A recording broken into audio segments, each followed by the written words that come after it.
This is Jocko podcast number 219 with Echo Charles and me, Jocko Willink. Good evening, Echo. Good evening. The train station is very busy. Tata says the train cars they are using are called cattle cars, which are usually used to transport animals or dry goods. Every day, more cattle cars arrive and get filled completely. As each train leaves, I wonder where it is going and hope it is somewhere wonderful. When our name is finally called, it is our turn to load up on the train. We are packed in like preserved pickles in a jar. Once the car is filled with 60 to 80 people, they lock the doors. The car has no seats or toilets and no water. There are small openings at the top of the car to provide air, but only those tall enough can see out, and the openings do not provide enough ventilation. I am not tall enough to see out, so I have no idea where we are or where we are headed. It is colder than usual this April and hard to stay warm, even packed together like sardines. The train does not stop for any reason, so we ride and ride for a few days, standing all the while. Mama, Aunt Lee, and Tata try to comfort us children. Even though I feel overwhelmed, I try not to cry or complain. I want to show Mama and Tata that I am big girl now.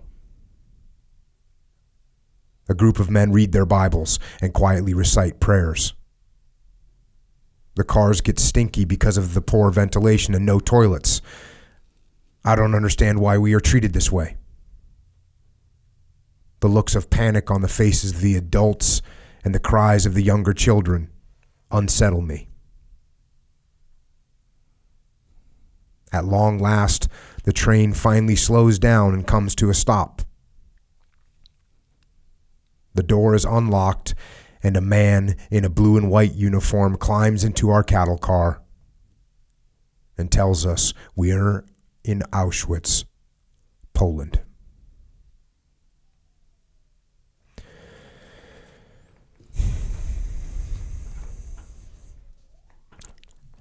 Auschwitz.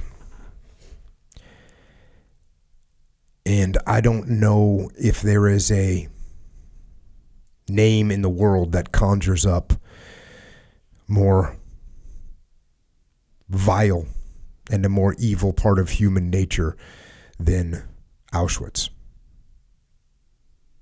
Auschwitz was a concentration camp in Poland, established and operated by the Nazis who occupied Poland at the time. It had been a Polish army barracks, but the Nazis converted it into a prison. Initially, it was used for political prisoners. And the camp quickly became a sadistic nightmare.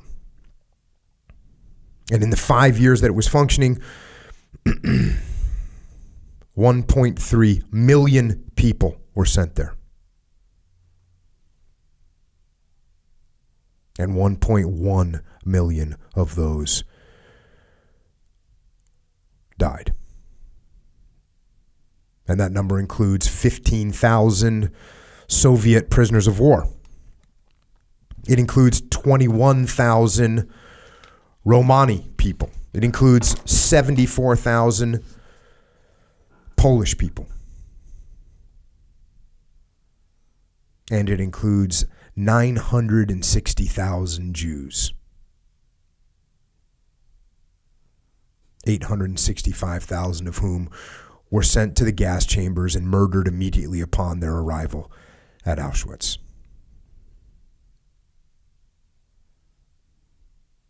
And many of those who were not gassed died of disease, of starvation, of exhaustion, of vicious beatings, of medical experiments, or of just individual executions.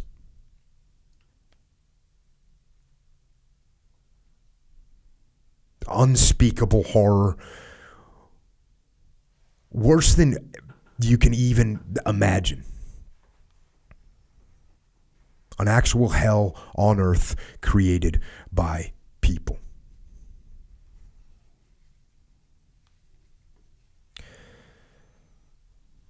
But in that nightmare, in that evil story of sadism and anguish and torment,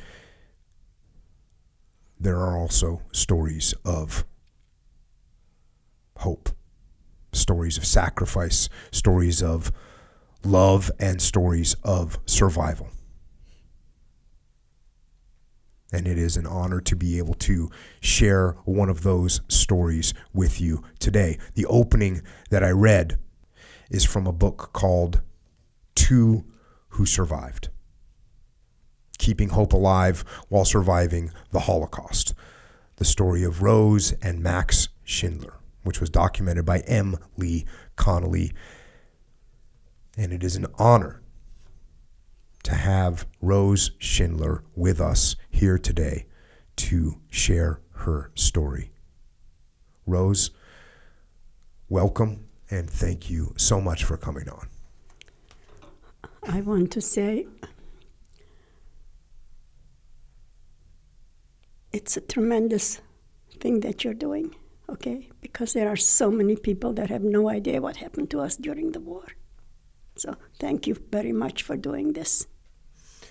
Well, I hope we can share and educate people on what you went through, on what your family went through, and on what happened to millions of people. And I got lucky because you were doing a speech here in San Diego, and my wife went to see you, and my wife came home and said, darling, you have to get this woman on your podcast. And immediately, she told me, and we were able to connect through your son, Ben.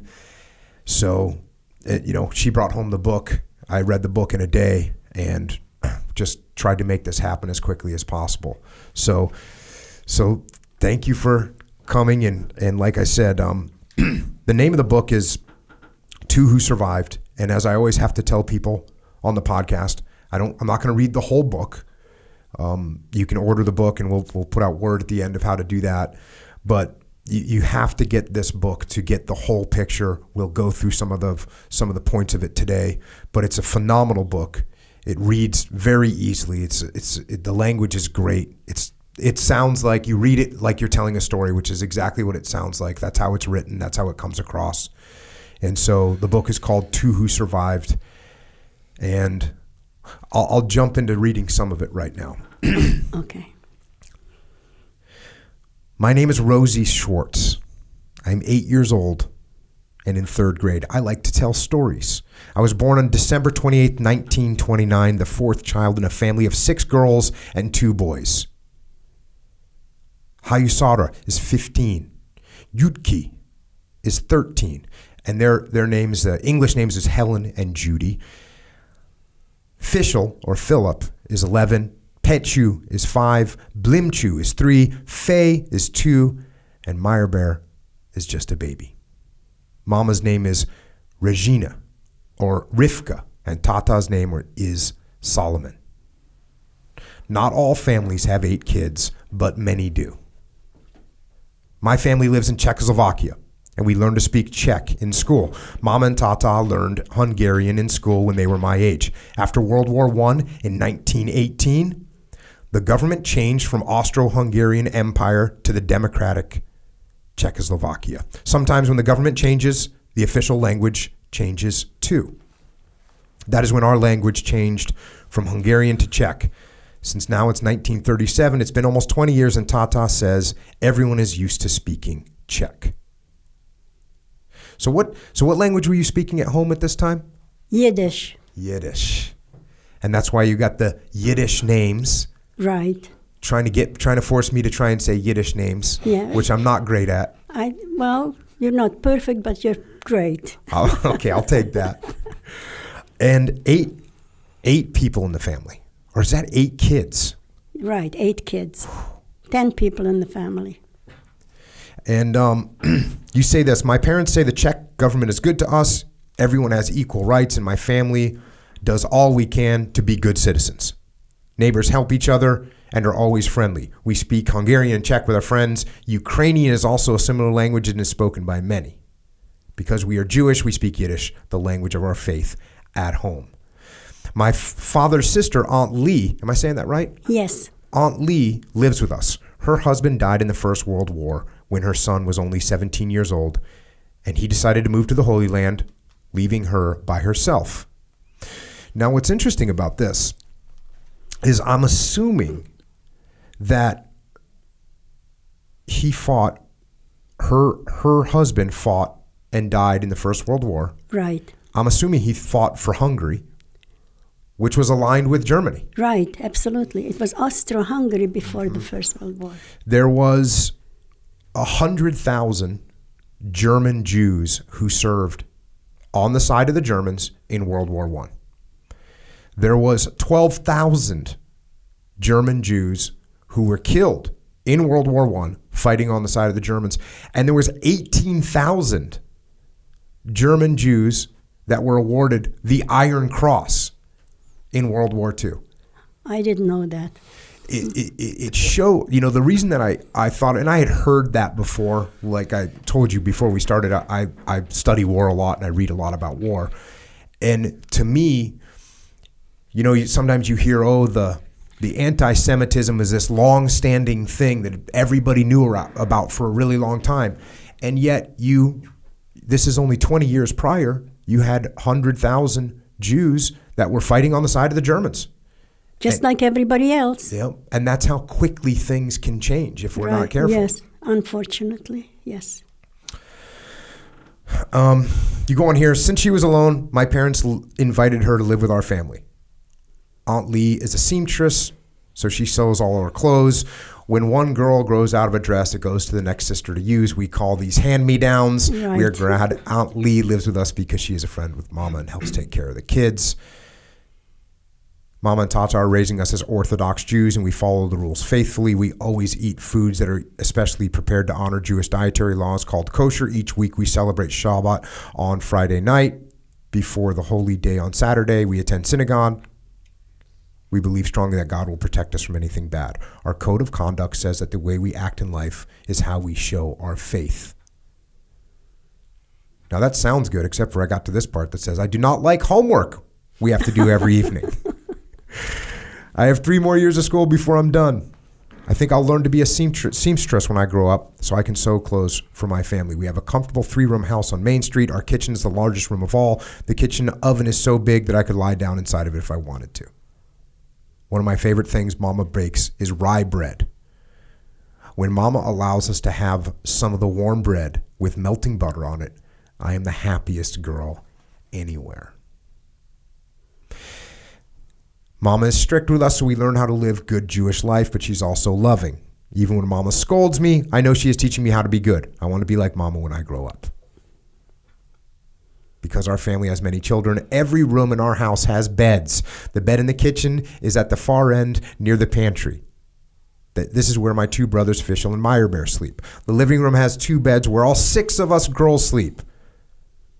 I sleep with Yutki and Faye in 1 bed.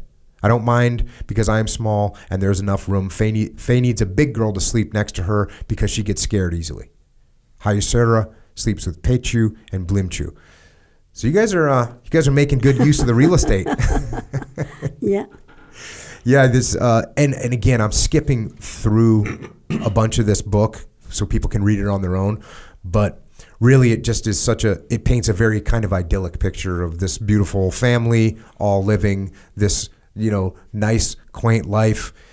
You say here every night we light the house with kerosene lanterns that give the house a golden glow and a special smell. We are cozy and warm in the house on the cold winter nights. Our water pump is a modern metal hand pump that pumps water up to the spigot every time you push the handle down. This is a modern invention you're talking about there? Right. Uh-huh. Because you mentioned some of the other families still had the bucket. that you're dropping We had into a the well? We had a well in the other house, yes. So anytime we needed water, we'd go to the well and let it down, and then we bring it up, and that's how we had got the water. You continue on here. We have plenty to eat each day. Most of it grows on our farm. All of us kids help Mama manage the animals and the vegetables. Mama says our farm is 1 acre, but it feels as big to me as a whole meadow. I help tend to the garden and collect eggs. Our garden needs attention nearly every day in the spring and summer to keep the weeds away and the vegetables picked as they ripen. We also have chicken, cows, and geese. So is the farm located on your house in Main Street, or is it somewhere else? Oh, no. It's right there. It's right there, but we also have a lot of land out of the village, like maybe a couple of miles away. Okay. Okay, but it's we grow the wheat and the corn, and I don't know what else, but all the bread that we ate came from the wheat. Okay, so we did not have enough room to the area where we lived, so we had additional land out of the village, and that's where they used to grow all the corn and the wheat. Got it. You say this, Tata says the bar mitzvah is simple, but it changes everything for a boy. He becomes a man and may in turn learn a trade, or may intern to learn a trade. Once he completes his internship, he begins to work. Girls don't have a bar mitzvah, but they do sometimes learn a trade when they finish school after 6th grade. Many girls become seamstresses because knowing how to sew for a family is important. Most girls marry by the time they are 18 or 20 with the help of a matchmaker. Girls plan to get married and become a mother, so learning a trade is less important for them. So is that where you saw your life going? Right. Just you'll 18 or 19 or 20, you'll get the matchmaker will come along. Right. Give you a match. This wouldn't have worked with my daughters, I'll tell you. That's how life was in those days. Simple, but it was great. Yeah. Till the war broke out. Yeah. Okay. Yeah. I mean, again, this really idyllic picture. Even though our village isn't very big, it has nearly everything we need. When I walk down the street, many people I see are Jewish. Mama says there are about 2,000 people in Serdin. How do you say the name of that? Serednya. Serednya. I'm going to try that one again. Well, it's Serdne. Serednya. Serednya. It's right between Munkac and Ungvar. And this is a pretty rural place. Yes. I don't know how many people we had there, but I don't think we had more than between 1,500 and maybe, I don't think we had 2,000 people there. But the next towns on either side of us, they had like 20 to 25,000 people in each, like Ungvar and Munkac, okay? And they were about half an hour away, is that right? Well, it was, I would say, 20 miles on either side, but that was and Serednya means middle. So if anybody wanted to go from Serednya to Munkac or Ungvar, it was like about 20 miles, but if anybody wanted to go from Munkac to Ungvar, they had to go through Serednya. That was the only road over there. You guys also had a pharmacy, a dressmaker, a fabric store, a cabinet maker, and a pots and pans maker, where you can either buy new pots and pans or get your old ones repaired. Repaired, right. Yeah. Mm-hmm. There's an open market. Farmer's market. Farmer's market. In the middle of the town. You said you had an uncle that lived in the States that sometimes sent you things. Right. And you were pretty proud to have things from America. Right. It was exciting. Things that we didn't have. Unfortunately, I never met my uncle. Okay. We came to this country, and he didn't want to know us. I don't know why. When we came to the United States, the Jewish organization was involved in that, okay? Mm-hmm. Even though my husband's family sent us affidavits to come to America, but still the Jewish organizations needed to know who's coming, what's coming, and everything else. So they asked me, do I have any relatives from my side of the family, not Max's side? I said, yes, I have an uncle who lives in McKeesport, and my mother's brother. Okay, and we used to actually correspond with him from when we lived in Europe, and and when we came to America, we tried to be in touch, and we did. Spoke on the phone sometime or corresponded, but they never invited us to come to meet them.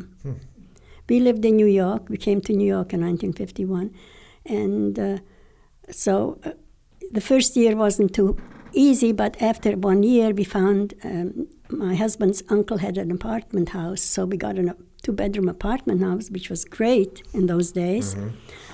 And I used to write to them, I have room, you could come and stay with me, we'd love to meet you. They never invited us. So we never met them. Well, you mentioned your husband. Let's jump into Max a little bit. Right. Because you both wrote this book. You both have both your stories, kind of how you started separately and then eventually you get together. But Max gives his kind of childhood, which was certainly different than yours. Right. It comes pretty clear that you were a country girl and he was a city boy. Absolutely, absolutely. So he says, my name is Max Schindler. I was born on June 18th, 1929, and I'm 8 years old. My family lives in Cottbus. Am I saying that right? Right. Mm-hmm. Cottbus, Germany. Cottbus, Germany, which is south of Berlin. Dad says this is a big city with 55,000 people. We live in a multi-story apartment building that is filled with families. That is why there are so many boys to play with after school every day. Dad knows so many good people and has friends everywhere. Sometimes he goes out to play cards with his friends, but otherwise he is at home with us every night. My parents tell us they have come a long way in life.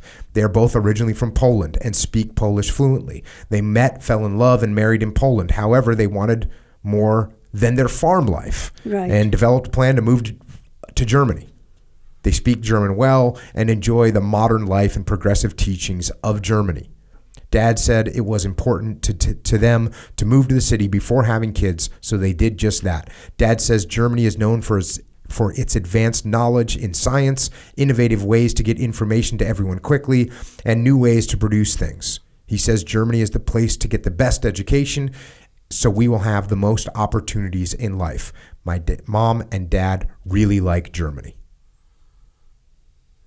And again, this is just, this is 1937, right? And totally having a great life in Germany. Yes. He says, my dad, Benjamin, is one of 9 children. He says his family is very religious, following all the Jewish laws about how to live. Therefore, he is the one who teaches us about our religion. Dad says he's pleased to see how we are growing up. He is more relaxed than his other family members about our faith and likes to say, we are German first and Jewish second. Dad had fewer business opportunities in Poland, but he found a good business in Germany. He runs a wine and liquor store. He makes enough money for us to live in our large apartment and have a maid. Our apartment is filled with new furniture and fancy carvings. So he's doing pretty good. Right. The Schindlers. Yes.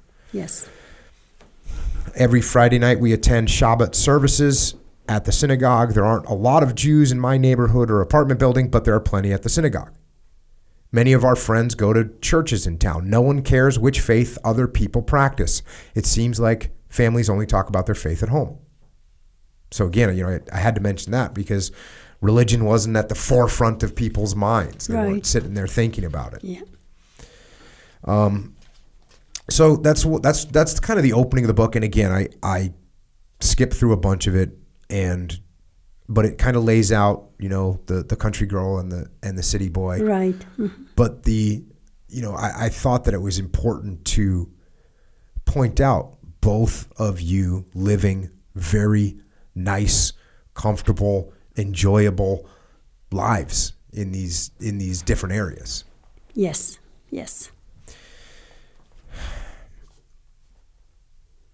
The next chapter is called Winds of Change. Unfortunately. So you say life is changing.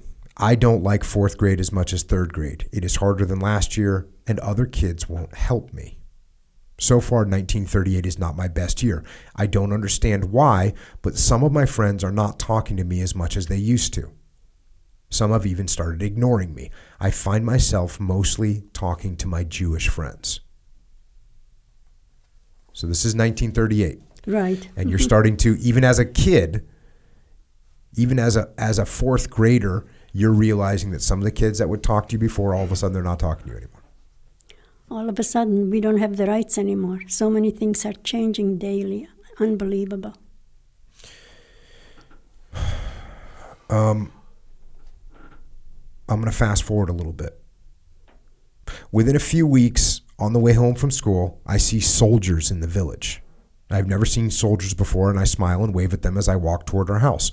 None of the soldiers wave back at me, and suddenly I feel scared. When I get home, I ask Mama and Tata why the soldiers have come to Serednye. Did I get it? Serednye. Yes. Serednye. Pretty good. They tell us the soldiers are Hungarians, and they are here to take over. Tata says there may be changes coming, but we are not to worry.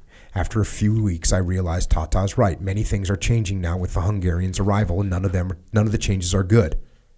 No one knows what is happening, yet no one resists. When I ask Tata why no one does anything, he says that we have to follow the rules and be good citizens. This doesn't quite make sense to me, but he explains that I will understand more when I'm older.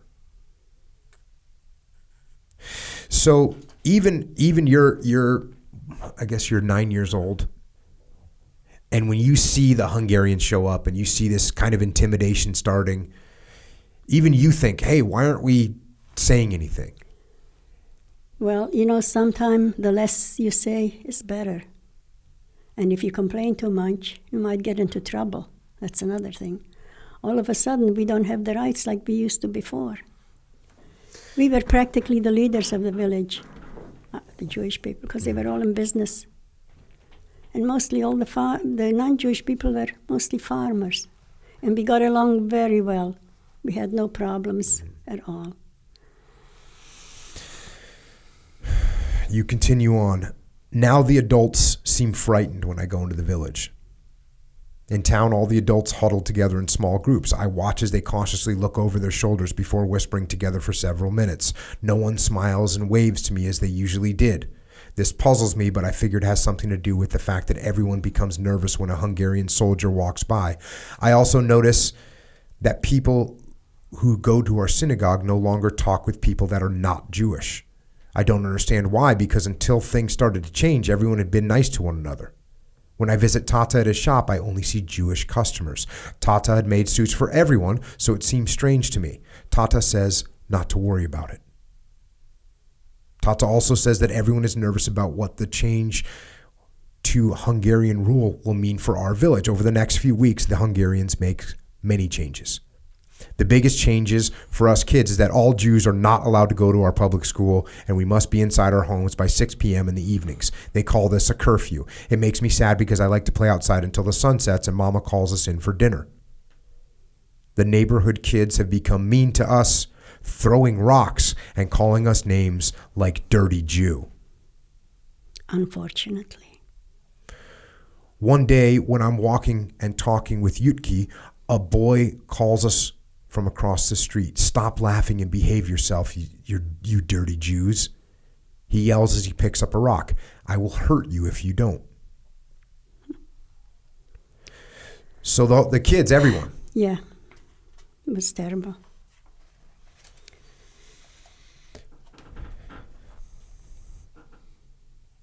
It is September 1939 and I'm nearly 10 years old. I don't like the new Hungarian rules, but we are doing fine and staying at home with Mama.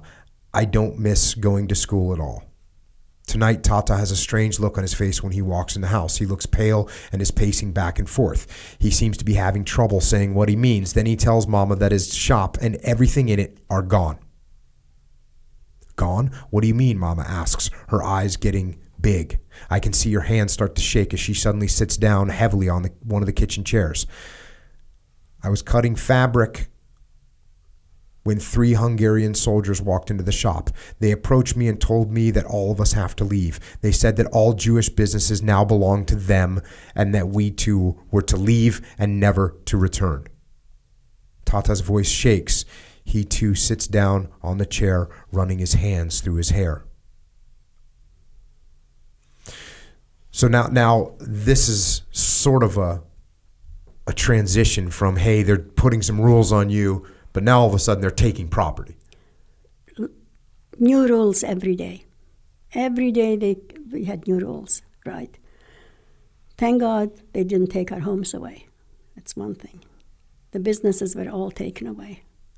And did that happen like to everyone in the town at the same time? All the Jewish businesses were taken away, yes.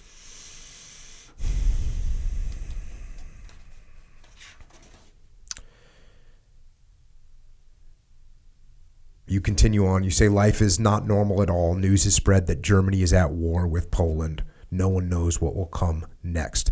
Now we're going to witness now Max go through the same kind of similar transition. Right. This is Max. It's the fall of 1937 now, and after just a few weeks back at home from a relaxing summer at Grandma Schwede's farm, I realized that something is very different. It's not just nerves about returning to school.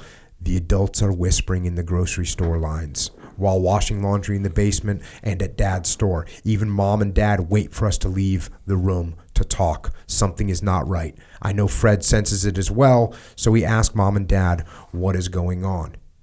It seems there is growing concern about Adolf Hitler, who has a hatred for all Jews, and that there is a possibility for war. One day, Dad comes home from work to tell us that there are yellow Jewish stars and signs painted on the windows of his store that say Judenraus, meaning Jews, get out of here. Mm-hmm. Their own stores. Fast forward a little bit. The next day, Dad informs us that the Germans came to his liquor store and took all its contents. He was ordered not to return. Fred and I are jumping up and yelling, they can't do that. He orders us to sit down and listen. He continues saying that throughout the ordeal, people were throwing rocks and calling him a dirty Jew. He had no choice but to walk away. Dad wants us to understand that we are in no position to resist the Germans. Doing so could have serious consequences. He will now become a traveling liquor salesman. And you go on. Max goes on. Dad continued to try and move the paperwork along for emigration to the U.S. So he had realized we got to get out of here. Right. And he starts putting through the paperwork to get out of Germany and get to the U.S. And it's taking a lot of time. It's a bureaucracy. Max says here, Dad is even more eager now to get us out of Germany. He has completed the paperwork for the entire family to move to the United States with the help of his relatives in San Francisco. Even with their help, there are many hurdles to jump. The paper takes longer than Dad thinks they should, so he is anxious, although there's nothing more he can do to speed up the process. In September of 1938, after another fun summer in Poland, we prepare again to return to school. Fred's new school, and Fred is Max's brother. I failed to mention it's all in the book. Right. Fred's new school is called Adolf Hitler Junior High School. And he talks about how because they were Polish, right, they were able to go to the school, right, even though they were Jewish. right.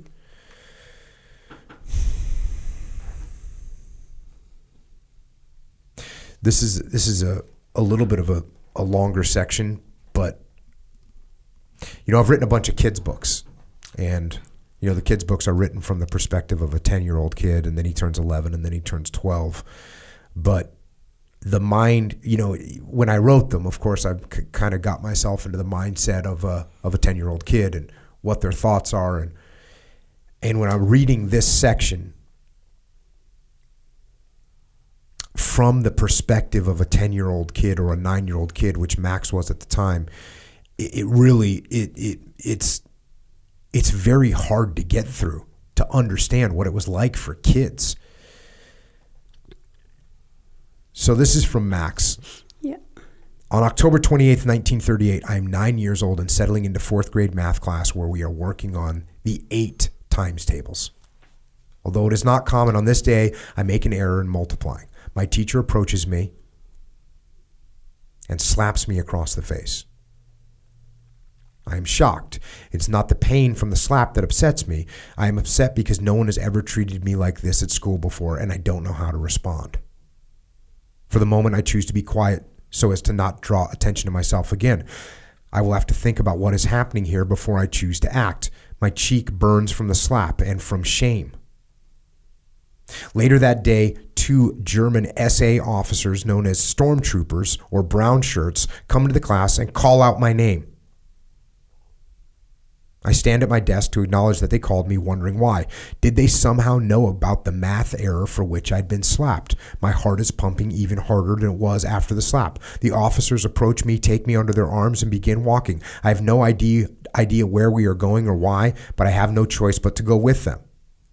I don't understand what is happening. The German SA officers don't explain anything, and I decide not to ask, despite being very frightened and wanting to know where they are taking me. They march me out of the school and through the town, never pausing or explaining to me what is happening. Along the way, we pass our synagogue, where people ask, "Where are you going?" I respond that I don't know. We march straight to the local jail, and they shove me behind bars without explanation. The jail is loud, confusing, and frightening. There are many other Polish Jews with me in jail. I can tell by their clothes that all of them were taken from their task at hand and brought directly there. There are women still wearing aprons from their cooking in their kitchens. Men are wearing suits from their work. Children have their school bags from the classroom. No one understands what is happening. Many keep asking for explanations, and some are crying. Jews of all ages and professions have been rounded up and brought to this jail.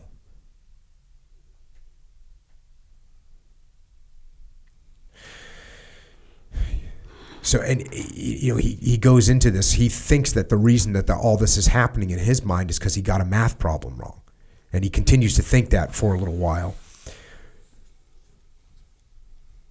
Fast forward a little bit. The officers command everyone to listen up. All Polish Jews are being sent back to Poland. Dad says they call it the repatriation of Jews to Poland, but he says the truth is Polish Jews are now exiled from Germany. Shortly thereafter, everyone in jail is told to march in a group. And then here they go, getting on board of a train. As I climb onto the train, I realize it is packed with Polish Jews. There is no extra room at all. The doors are then locked. Dad says the train is moving toward Poland. Dad has to hand over almost all our money as well. No one resists this injustice, but our parents' faces show me how much of a problem this is for our family. Fast forward, it takes some time, but we can feel and hear the movement of the engine on the tracks as it leaves us behind. The guards unlock our train car and allow everyone to leave. Mom and Dad tell us that they saw a sign as we pulled into the station, and we are now in Sebastian, Poland. So they've been relocated. And at one point, and he tells a harrowing story in here where his mom and dad leave. Right. And they say, "Hey, you just stay here on the train." Right. And they leave to try and figure out what they're going to do. When they leave, the train starts to move. Yeah. And Max and his brothers don't know what to do, but they figure, their mom and dad had said, "Stay here, wait for us, we'll be back." So they decide they're going to jump out of the train. Right. So they throw their luggage and their bags and they jump out of the train. And it turns out that the train was just being kind of relocated on the tracks a little bit. It was going back and forth a little bit. But the just horror that forces them to make this split-second decision. And again, you're talking about kids. Talking about little kids. Right. Mm-hmm. So now they're in Poland. In the middle of November 1938, our parents decide to continue on to Brzesko. Oh. Brzesko. Yes. Brzesko, Poland, to Grandpa Schindler's house. Right. After 2 weeks, our parents tell us we are leaving. And again, I'm just reading some of the highlights to capture the story. Yeah, you got it. The detail that he puts in here is really powerful. After 2 weeks, our parents tell us we are leaving. This time we are going to get Grandma Schweid's home. Right. Her big farmhouse has enough space for all of us. Also, because the farm is in a small village out of the country, there seems to be less risk of German soldiers finding us. Mom and Dad let us know that this is where we plan to stay. Grandma's farm is self-sustaining with horses, cows, ducks, chickens, fields with crops, and a big garden. I'm not accustomed to this much farming, caring for animals, using an outhouse, and lighting kerosene lamps instead of turning on a switch. Fred feels the same, but we both know not to complain. This is our new life, and we need to adjust because there are no other options. We get lessons in all farm life topics because we must work the farm to help our family. Dad cannot sell liquor like he did before. He is now a farmer. While we are working in the fields, hoeing, picking, and planting, Dad teaches us about farming and our Jewish faith. The Polish kids are not kind to us or any of the Jewish children. The Jewish students stick together to avoid the Polish kids as much as possible. And fast forwarding here, as the war approaches, the hostility and aggression towards Jews gets noticeably worse. My Polish classmates harass me and want to fight with me. I get involved in some serious fights with these kids. Our fights often include throwing rocks into homes. The situation has become truly dangerous. I am fortunate to have my brother and cousins close by. When kids attempt to fight with me, I can always find support in family members. So fast forward a little bit, now the war kicks off. Within a day or two of the beginning of the war, the Poles align with the Germans. They put on German uniforms and want to be part of the German war effort. They call themselves the Polish Volksdeutsch and circulate rumors that the whole city is going to be gassed. The local people are very frightened and go indoors, sealing their windows with tape to keep the gas out. All the villagers, including us, stay inside for 2 or 3 days. As a result, the streets are barren of people. This is how the Germans march in and take over the city without firing a single shot. The Germans now occupy all of Poland and have taken over. There is a real possibility of being captured during the German SS roundups. The Jews that are caught are sent into a ghetto or a concentration camp. My parents are frantic about this possibility and will do nearly anything to avoid it. They have heard about the horrors of life in the ghettos and the concentration camps. Our parents are now frightened and trying to find a safe place for us. I know, I am terrified. There doesn't seem to be any good choices left. So many things keep changing while we were in occupied Poland. The German officers nail orders to trees and signposts to communicate their latest edicts. This is how we learn that Jewish kids can no longer attend school. Another edict is posted in 1941, ordering all Jews to wear a Jewish star on their clothes over their heart. Mom sews the stars on our clothes for us while explaining that we must follow the orders in order to avoid being punished. We know that we may have lost their lives by resisting. We know that many have lost their lives by resisting. The Germans are dangerous and unpredictable, so we do what we are told. Many times the Germans march down the main street near Grandma's house. When this happens, news of the German soldiers coming travels quickly to the families. This time we hear about them from the neighbors and move hurriedly and quietly into the forest to hide. Mom grabs food and water because we may have to stay all day long or even overnight until the Germans leave the area. While we are hiding in the woods, Grandma stays in her store and acts relaxed and normal, serving the German soldiers to keep us safe. She tells them she is an old widow just trying to make a living. The soldiers must believe her because they do not search for us. Mom and Dad talk about how brave she is. Grandma's risking her life because if the soldiers found out she was hiding Jews on her farm, we would all certainly be shot. Yeah, this is a matter of years. You had to have so much hope in situations like this, hoping that it's going to get better. Okay? Things will change. That's how a lot of us survived. Okay? It's shocking to me how quickly all this happens and how you go even in your small village, you go, okay, well, there's 2,000 people in that village. It takes and it gets through that village pretty quickly. You can understand that. But now we're talking about all of Germany, all of Poland.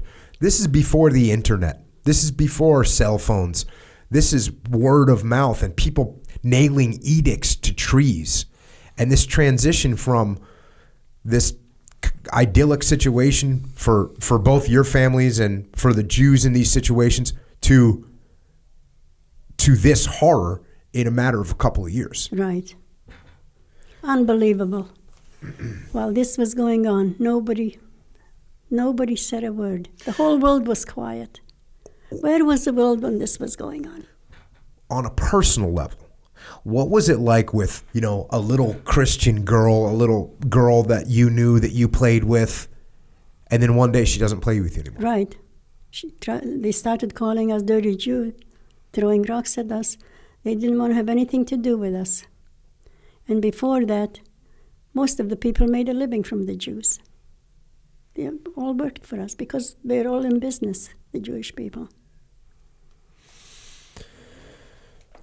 So now we just have to hope that things will get better.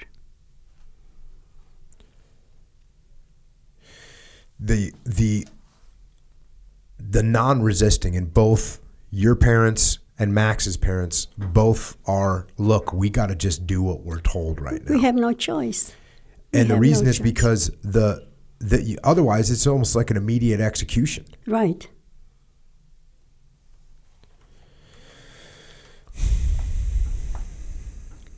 It's so hard to believe what we went through. It's really hard for anybody to believe what we went through, but it's so horrible what happened. Going back to one of your parts in the book. In 1941, I'm nearly 11 years old, and there's another new rule. We must wear a gold Star of David on our sleeve so everyone will know we are Jewish. I don't understand why only Jewish people have to wear an identifying patch and follow special rules. A few months later, another change comes into our family. On Sunday, the men and boys that are old enough are rounded up by soldiers and loaded onto trucks. That includes Tata and Fischl. They are driven out of town, and as I watch the truck pull out of sight, I wonder where they are taking them. A few days later, when the men haven't returned, I hear women in the village questioning aloud to one another if the men are ever coming back. Tata will find a way to come home to us, I know. When the men finally arrive home on a Friday night, Tata and Fischl look exhausted as they descend from the truck. Tata's face has deep grooves in it that are dark brown with dirt. Fischl's clothes, which used to be blue and gray, are now a muddy brown. Flakes of caked on mud shed off his clothes as he makes his way over to us. When they approach, they say nothing, only nod at us tiredly. Tata smiles at me when I wave and takes my hand in his as we walk toward the house. Later that night, after Tata and Fischl wash up, we are all sitting around the Shabbat dinner table. Tata tells Mama that they are being forced to work for the Germans. It is hard labor, and the men feel like slaves as they are never paid for their work. They are given very little food and very little water. When Mama asks what they are doing for the Germans, Tata says they pave roads, cut wood for bridges, lay foundations, dig ditches, and sometimes they work in factories. No matter what they are doing, they work hard, long hours. The guards watch them closely throughout the day and threaten anyone who isn't working hard enough. Tata says he and Fischl keep their heads down and work steadily so they can come home to us on Friday nights. Yeah. You can't even explain how horrible this was. Unbelievable. One night when Tata and Fischl are sitting quietly by the stove, I ask Tata why no one does anything about this situation. Tata sighs and says, Rosie, we have to be patient and follow the rules since we are not in charge. Of course, we would like to be paid, but we can't force them to pay us. God will reward us for being kind to the Hungarians. People whisper all around me that Jews are to turn in their radios. We are no longer allowed access to public information or news program. I hear whispers among the adults about what could be happening in other places. Many people look grim and shake their heads as they head home to inform their families. I run nearly all the way home to tell Mama. I learn later that only one Jewish family keeps a radio in the cellar of their home, defying their rule. This is a huge risk because if the Hungarians find out, they will kill all the people in that house. You're right. Absolutely. Now I'm going to fast forward. You guys live under these conditions. I mean, just brutal conditions. And then we get in the spring of 1944. I'm nearly 14 years old and living under the fascist rule of the Hungarians. My village is different, locked down and under their rule. Jews are prisoners in our village, forced to stay put and avoid being seen or noticed. Non-Jews run the town, having taken over all the shops. Mama looks tired and Tata is gone most of the time. I miss him so much, especially because he always helped me understand the world. Right now, the world doesn't make any sense to me. I miss my old life, even school. One morning, a month before Passover, as I am playing with my sisters in the lane, I hear loud noises coming from down the road. As we watch, soldiers in dark green uniforms and black helmets march into town. They wear tall black boots, thick leather belts with shiny buckles, and a large red armband with a spider on it. I am unsure who these soldiers are. I have never seen uniforms like these before. I am worried. This time, I do not wave to the soldiers. They make me feel worried. Germans, I hear several women whisper. I study the outfits of the German soldiers and wonder how these women know them to be German. How have they come to take over our country? Those are SS, one announces. What's the SS? Another asks. The Secret Service. I heard they are the most brutal of the German Nazi forces.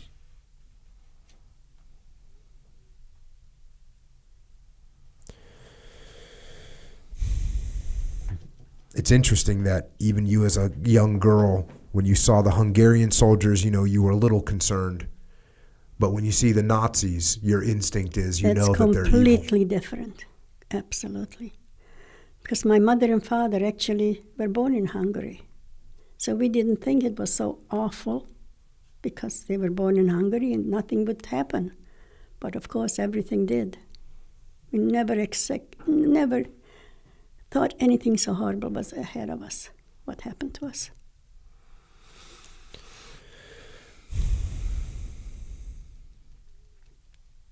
You go on here. One day as we are all chopping vegetables in the kitchen, Mama interrupts the conversation with a very serious look on her face. Girls, I know that things are confusing. You need to continue to act as if nothing is wrong. Acting strangely can get us into trouble. If you mind your own business and act natural, the soldiers will ignore you and leave you alone. That's the hope. Yeah, absolutely. Fast forward a little bit here. When the 7 days of Passover are over, Mama sends me to the bakery to buy bread. During Passover, we eat no bread. I cannot wait to taste bread again, and I hurry into town to buy it. On my way out of the bakery, with my fresh loaves tucked under my arm, I hear the town crier beating his drum. I join the other people and gather around him to listen to the news. He tells everyone that all Jews are being shipped out by train. They need to pack a bag of belongings and go to the school within 48 hours. I rush home to tell Mama, but she has already heard the news. I am relieved Tata and Fischl are home and not at work camp, so we can all be together. Mama and Tata also know we need to bring valuables to the school for registration and safekeeping. Tata decides not to follow this rule and wants to hide our valuable jewelry instead. So he actually takes some of the jewelry and hides it. Puts it in a little shoe polish box. And then puts it up above a beam. Between the ceiling and the wall, and the corner, the wall. And your sisters didn't even want to know where it was going to be. You're the only one that was brave enough to say, okay, Dad, tell me. My father said, come with me, I want to show it to you. So when you come back after the war, you'll know where it is. So my two sisters, my Helen and Judy, they said they don't want any part of it. So I told my father, I'll go with you. So we went to one of the rooms in the house, took a ladder, and my father opened a little area between the ceiling and the wall in the corner. And we put it wasn't much jewelry, because we didn't have much jewelry in those days. My father had a wedding band and his pocket watch. By the way, this is a chain from my father's pocket watch. I wear that every day. So that's the chain he put into that box. This is one of the chains. And my mother, all she had was a pair of earrings, a necklace, and a wedding band, or maybe a little something else. So a little shoe polish box was plenty big for that. So we hid it, and we covered it with dirt so nobody should notice it. So, and after we came back after the war, I knew exactly where it was, and so we divided the jewelry between the three of us.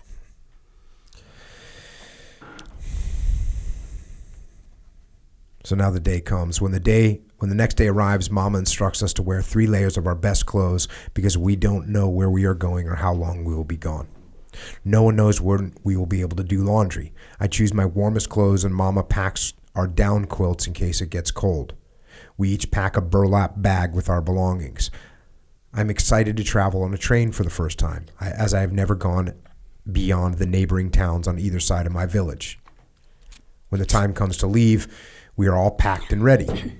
It's April 1944, and Hayusara, who is now 21, and Yutki, who is 19, help Mama and Aunt Lee with the younger kids. Fischl is 16, and I am 14 years old. Pechu is 13. Glimchu is 10. Faye is 8. Excuse me.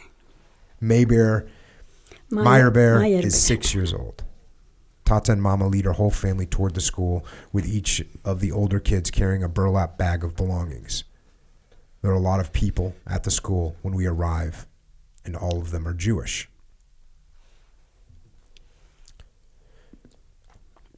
This train station is the biggest building I've ever been in. I hear some of the adults talking about how the station transports shipments of bricks all over Europe from the brick factory here. Mama points out that Jews from all the neighboring villages are here in Ungvar with us. We remain in the train station for 3 or 4 weeks under the watchful eyes of the Hungarian soldiers with guard dogs. We sleep in tents at night. The soldiers remind us regularly that Jews are not to try and run away or they will be shot. Our parents continue to reassure us that we should not worry, as God will protect us. And then the story here is the story that I read in the opening of you actually getting on the train. You're packed in there. You're traveling for days. And finally, when you arrive, the door is unlocked and a man in a blue and white uniform climbs into our cattle car and tells us we're in Auschwitz, Poland. He begins telling people what to do next and helping them move their belongings. He asks me how old I am. And I tell him I'm 14 years old. He murmurs, "Tell them you're 18." Yutki is holding my little brother, Meyerbeer. The man asks her if this is her child. "No, he is my brother," she replies. He tells her that young children must stay with their mothers. He gives information to many people as we climb down off the cattle car. Once on the ground, all luggage and possessions are tossed into a big pile. We are put in rows of 5 people and directed to walk on for about 5 minutes. There's no talking aloud and everyone is confused because we don't know what's coming next. When we arrive in front of 3 German SS officers in uniform, they begin to separate us into groups. One of them asks me how old I am, and I follow the advice of the man on the train. I tell the soldier that I'm 18 years old. Hayasura responds, "No, she isn't. She's 14. "No, I'm 18, I insist. The officers wave my sisters and me to the left. Tata and Fischl are directed to the line in the right, while Mama, Aunt Lee, and my 3 little sisters and baby brother go forward, joining another line of people. I don't know why they are separating us, but Yuki keeps telling me to be quiet and not ask questions. Just do what they say, she insists. The guards quickly move everyone along, so there is no time to talk to Mama or Tata. I try to keep my eyes on them as their lines move off in different directions, but I quickly lose sight of them. I wonder how long it will be until I see them again. Maybe they separate men from women here, but that doesn't explain why Mama, Aunt Lee, and the little kids went in another line. So many things are happening that don't make sense to me. My thoughts get interrupted when the soldiers yell at us to keep moving. Yutki, Hayasara, and I follow our line into a big bathroom marked Lager Camp C. Maybe here we will wash up after being stuck in the cattle car for days. Instead, we are ordered to take off all our clothes and toss them in a pile. I slowly remove the 3 dresses that Mama had me wear. I pause when I have stripped down to my underwear and look at the many women around me. Everyone is undressing. I have never been naked in front of strangers before, and I am feeling confused and humiliated. This is so wrong, but no one is saying anything. When Hayusura and Yutki start removing their undergarments like the other women, I slowly do too. I am shivering and feel scared. The soldiers take photographs of us, humiliating us further. I think this must be hell because I have never experienced anything worse. I am appalled to realize that the next step is to have every hair shaved off our bodies. I cannot understand why they need to take hair off my head, arms, legs, and even my most private places. I can see other Jewish women don't understand what is going on either and look ashamed. The faces of all the women shaving us are like stone, showing no emotion at all. I feel so exposed with no clothes and now no hair to cover me. I reach up to touch my hairless head and am shocked to feel my nubby and bruised scalp from the rough handling of the emotionless women with the razor.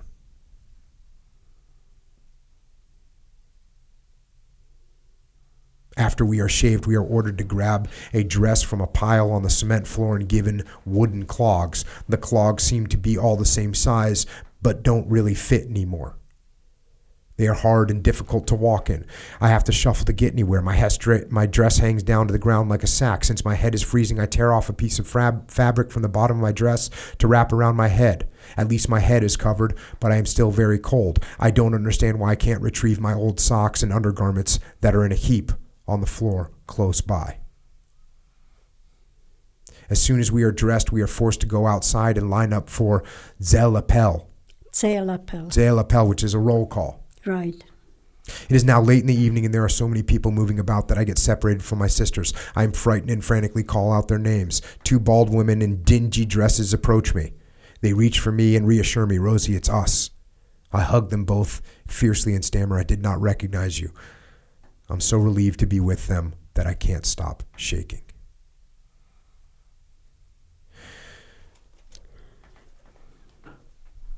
So, I mean, any illusion that things were going to work out in any way that could be remotely considered humane are completely shattered at this point. Completely shattered. I mean, you know, when you're being told, hey, pack a bag, hey, get on the train, like those things don't sound good, but they at least sound somewhat reasonable. They sound like a reasonable, okay, we got our bag, we're going to be taken somewhere. All that is completely gone now. Absolutely. Absolutely. And you're 14 years old. Right. How tall are you? 5'1". So you're this little girl. Just followed rules. Whatever they were saying, we had to just follow. Things happened so fast. You cannot imagine. We didn't even have time to think about anything. Go here, go there, do this, do that, and that's it. You know, it's one of the things that they do in the military, right? Is they take everything that you have, they shave your head, and they're trying to get rid of your individuality, right? They want to remove some of that.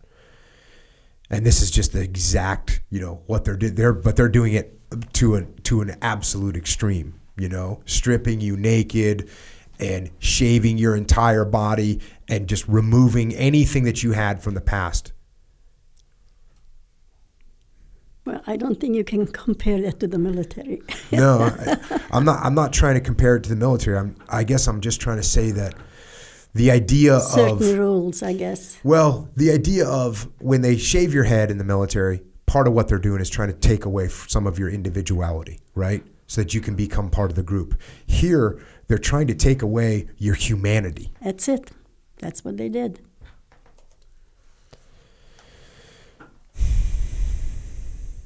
Going on here, it says, all of us notice a huge fire spewing heavy smoke that looks like a burning mountain across the open area from us.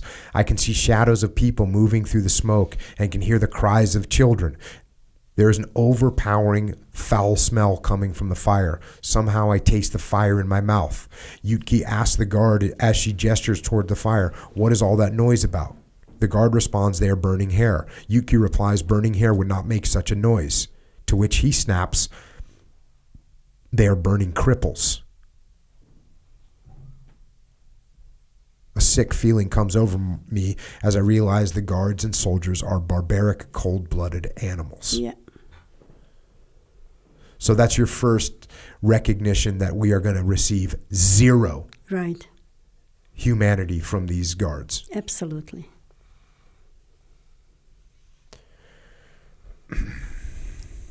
You can't even explain how things were. They were so horrible, so unbelievable. And this all went on for so long, and nobody tried to help us.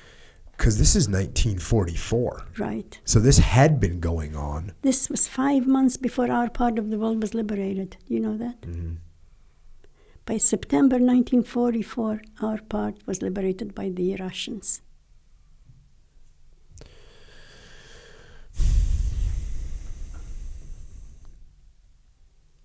Going back to the book, Barrack 26 is our sleeping quarters. I have never seen anything like it before. Dirt floors and rows of wooden three-tiered bunks. No straw-filled mattresses. No blankets or pillows. No heat. A fireplace that doesn't work. Hayusera, Yutki, and I are assigned to the top bunk with 5 other women. We climb up and huddle body to body to stay warm during the freezing cold night. I am so thankful that my sisters are with me because everything is foreign, harsh, unexplained, and unbearably cold. The next morning, I decide to look around the camp to figure out where we are. I assure my sisters there are a lot of people milling around and I can blend in or hide. I will be careful. I walk outside and am shocked to see many barracks just like the one we slept in, arranged in rows of buildings. There are dozens of people walking around outdoors, all shaved, all shivering. Some are wandering around like zombies. When I try to talk to one of these zombie-like women, she just stares through me, doesn't answer, and keeps walking. She is truly frightening to me. It is as though she is here, but not really here at all. There is a 12-foot electric fence encircling the camp. Dead people hang from the fence, their bodies contorted. I wonder why so many would grab onto the electric fence to end their life. What kind of hell are we in? Why are we prisoners? Feeling like a second-class citizen at home was nothing compared to this. I am on a mission to learn all I can, so I ask those who have been here longer to help me understand. Most of the women are very patient with me, asking questions because they remember how frightening and foreign everything was for them when they arrived. They explain that some people cannot endure the severity of the camp and know that if they hold on to the electrified fence, their life ends in 20 seconds. One thing I learned for certain is no one can escape. There are guards with guns, the deadly electric fence, and people watching your every move. This must be hell.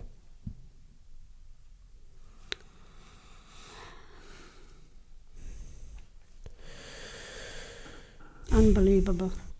Unexplainable.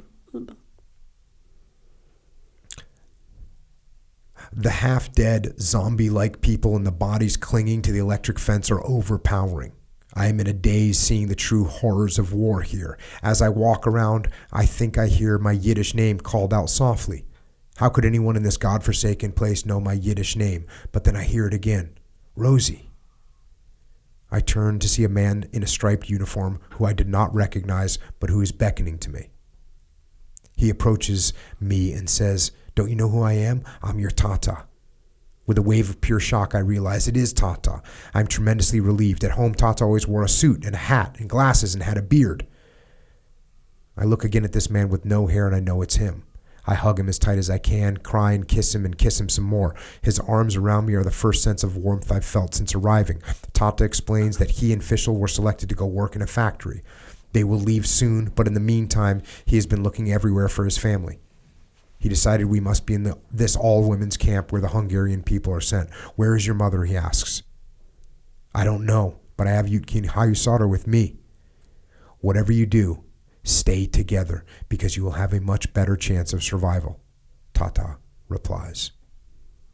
I think, what chance does a 14-year-old have of surviving in a place like this? But I don't say anything. Tata holds both of my arms at my side, looks me in the eyes, and sternly says, "Make sure you stay alive so you can tell the world what they are doing to us." I assure him I will do my best. Then he and I make plans for us to meet again tomorrow at this spot. That's a heavy charge from your God. dad. Yeah. Unbelievable. You know, every time I open the book and I go through it a little bit, I just can't believe that this happened to us, that the world allowed this. And the world knew what was going on. But nobody tried to help us. Just because we were Jewish.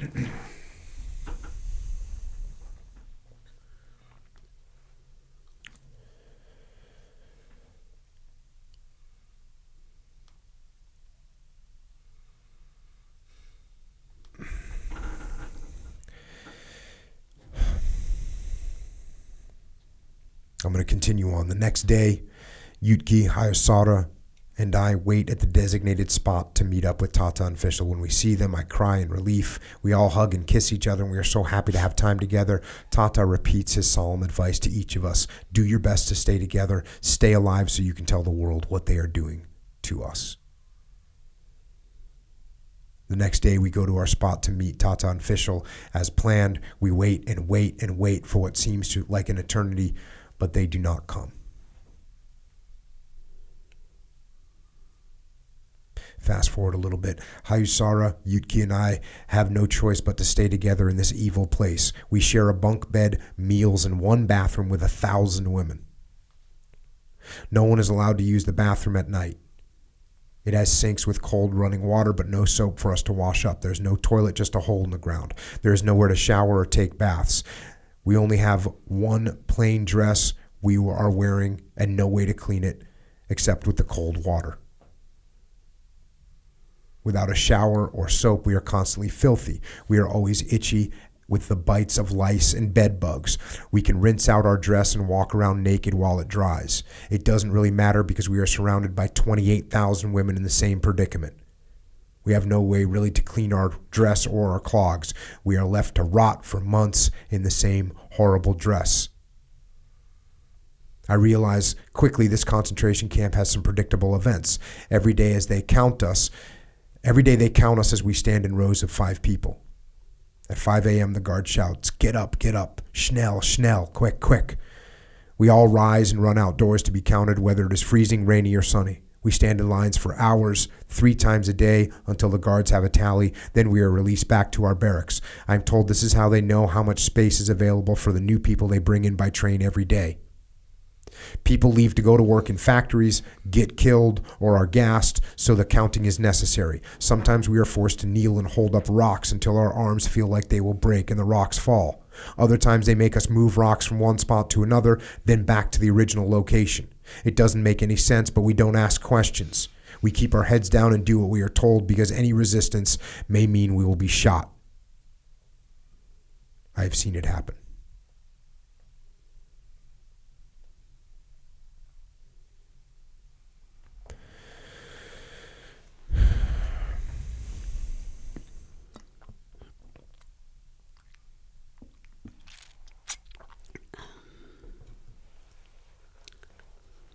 I cannot escape the horrible smell of the crematorium's chimney of the burning bodies 24 hours a day. The sickening stench of burning flesh makes me want to vomit and never becomes less upsetting emotionally. The smoke and smell burn a black hole in my heart. We have to find a way out of this place, and that will require me knowing as much as possible about how it is run.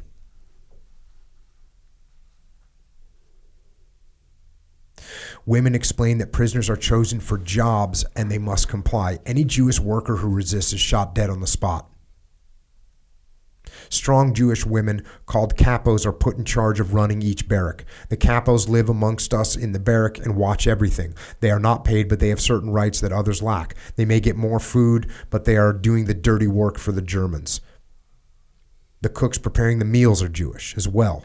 Jews clean out the bathroom in the barracks that is used by 28,000 women. Jews even work the gas chamber. Everything was done by the Jews. If you didn't do it, they would shoot you on the spot. You had no choice. They would see their own families go into the gas chamber, and there was not anything they could do or say.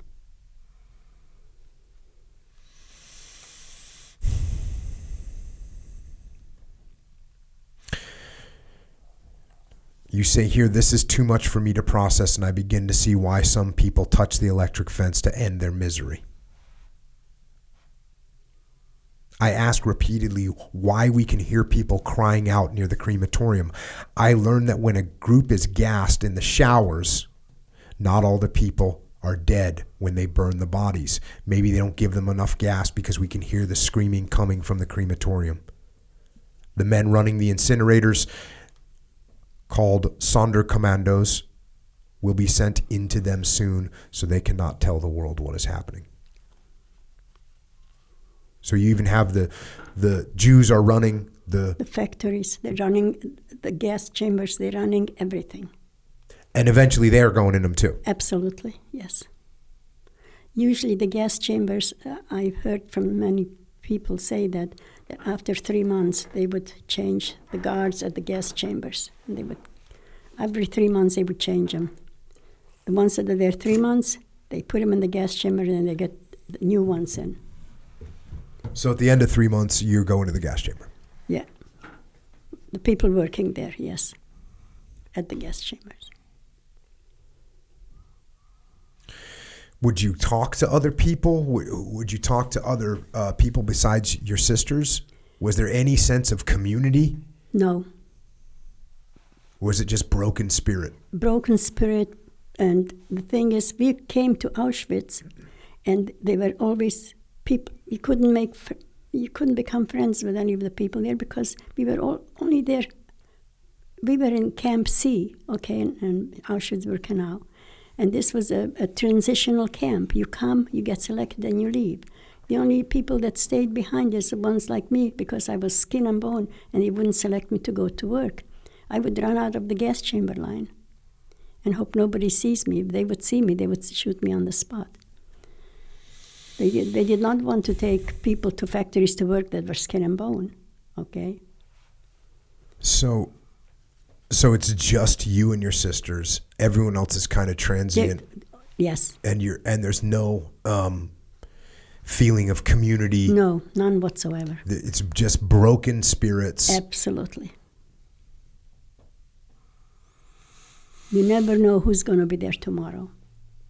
We had 30 barracks in this place, okay? One barrack was a kitchen, one barrack was a bathroom. And people were coming in all the time, coming and going, coming and going.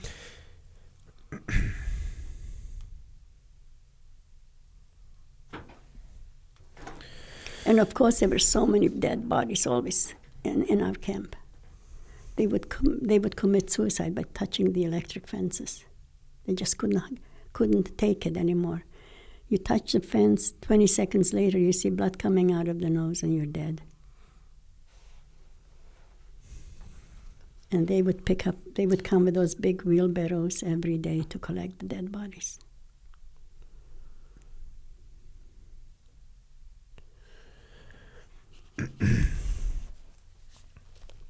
You say here, one day I ask a woman why I haven't seen my mother, aunt, my little sisters, and brother. The lady is careful to gently tell me what I think I already know. She sadly affirms that my worst fears are correct. When they got off the train, they were put in a line that led directly to the gas chamber. I would say 80% of the people that came in on the trains went into the gas chamber. All the mothers, children, the sick, the crippled, the old age. The only people they tried to save were the ones that could go for slave labor, to go to factories to work.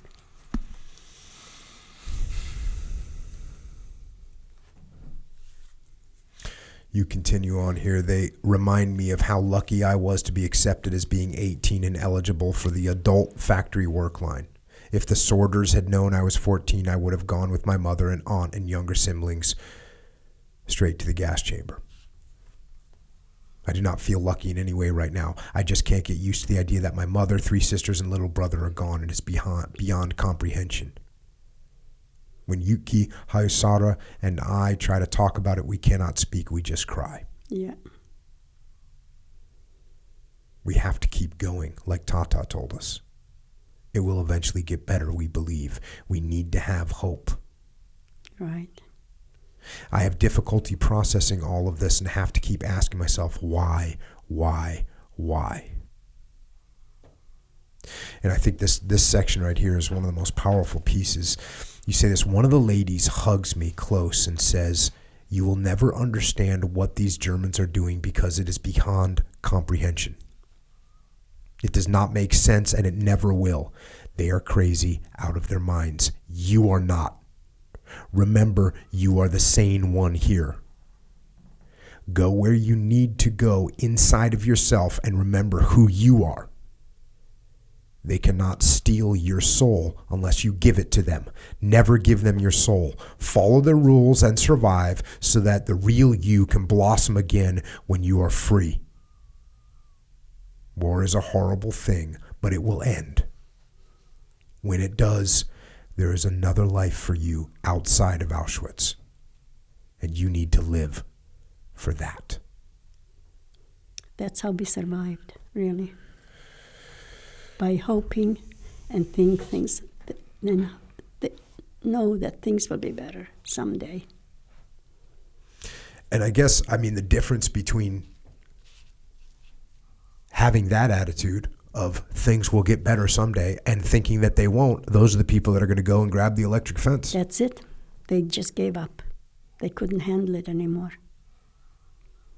Who was this woman? Do you remember who this woman was that told you this? I have no idea. Probably somebody much older than me. Remember, I was a 14-year-old. I was a young kid. Did you believe? It had to be hard looking at these surroundings to believe that that there really could be hope beyond this. Well, if I did not have hope, I listened to my father. He said, "Whatever you do, stay alive so you can tell the world what they're doing to us." Okay? That was your mission. That was my mission. Actually, it was more my mission than my two older sisters. They would get very angry with me sometime because I would do things that was not the right thing to do in a place like this. Okay? Well, you would take risks. Right, absolutely. You're a little bit of a hard person to subdue. Actually, even as a child, many times the mother said, you're acting like a boy. You're not acting like a young lady.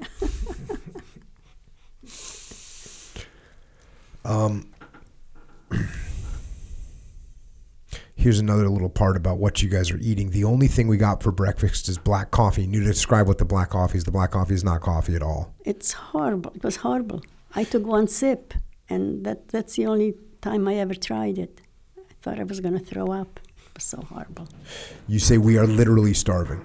We are, absolutely. Lunch is nothing but a piece of bread.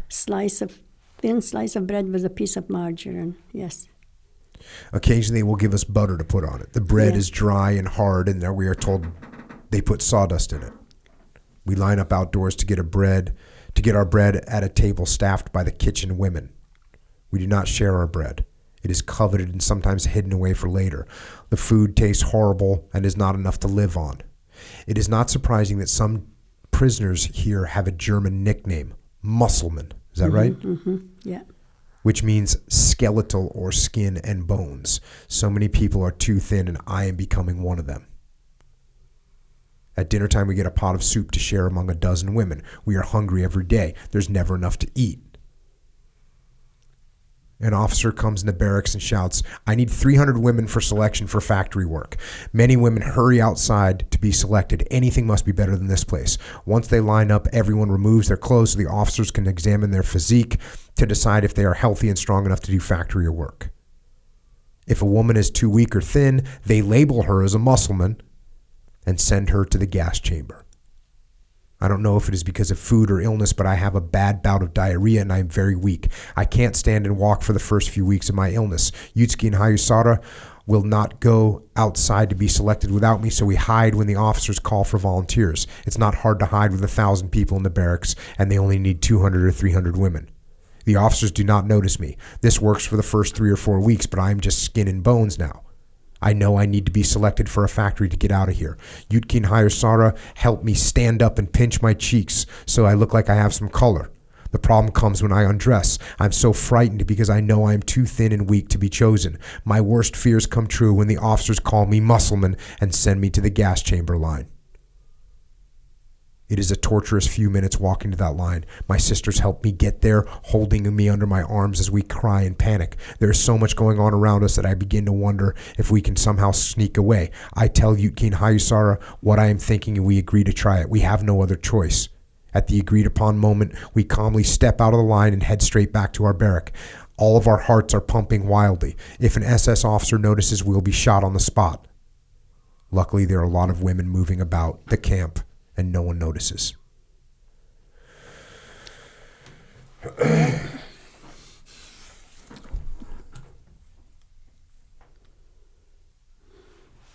have any idea what you weighed at this point? I have no idea. But you're just skin and bones.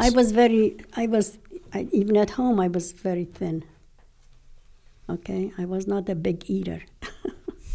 This wasn't good, that wasn't good, when you're a child. So. And the gas chamber line, that's, exactly what that is. Absolutely. When I get in this line, I'm going to be dead in 3 minutes or whatever the minutes is. Right. And they're just walking down the line. They look at you, too skinny, muscleman, go over there. One over here, one over there, right. So they always put me in the gas chamber line, okay? And I would make sure nobody sees me. I would get out of the gas chamber line. If they would catch me, they would probably shoot me on the spot. Remember, we had close to over 28,000 people, women in that camp, okay? And they brought in over 500,000 Hungarian Jews to Auschwitz, April and May of 1944. And everybody that came into Auschwitz, we went into Camp C, okay, or the gas chambers.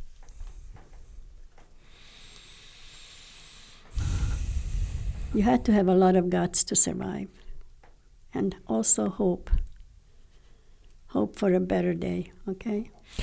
And you are a risk taker. Yes. I mean, clearly, you're taking a risk by going out there, getting in line. You're taking a risk by getting out of line. You got a lot of bravery in these situations. Yes. You had to. If you didn't, you're gone. The only people that survive are the ones that had braveries, really. You say food is such a problem for all of us, but particularly for me since I am too thin. At lunch one day, we stand in line outside to get our bread as usual. The capo gives me a slice of bread, which I notice is half its usual size. I am hungry, so I speak without thinking. My bread is cut in half, I accuse her.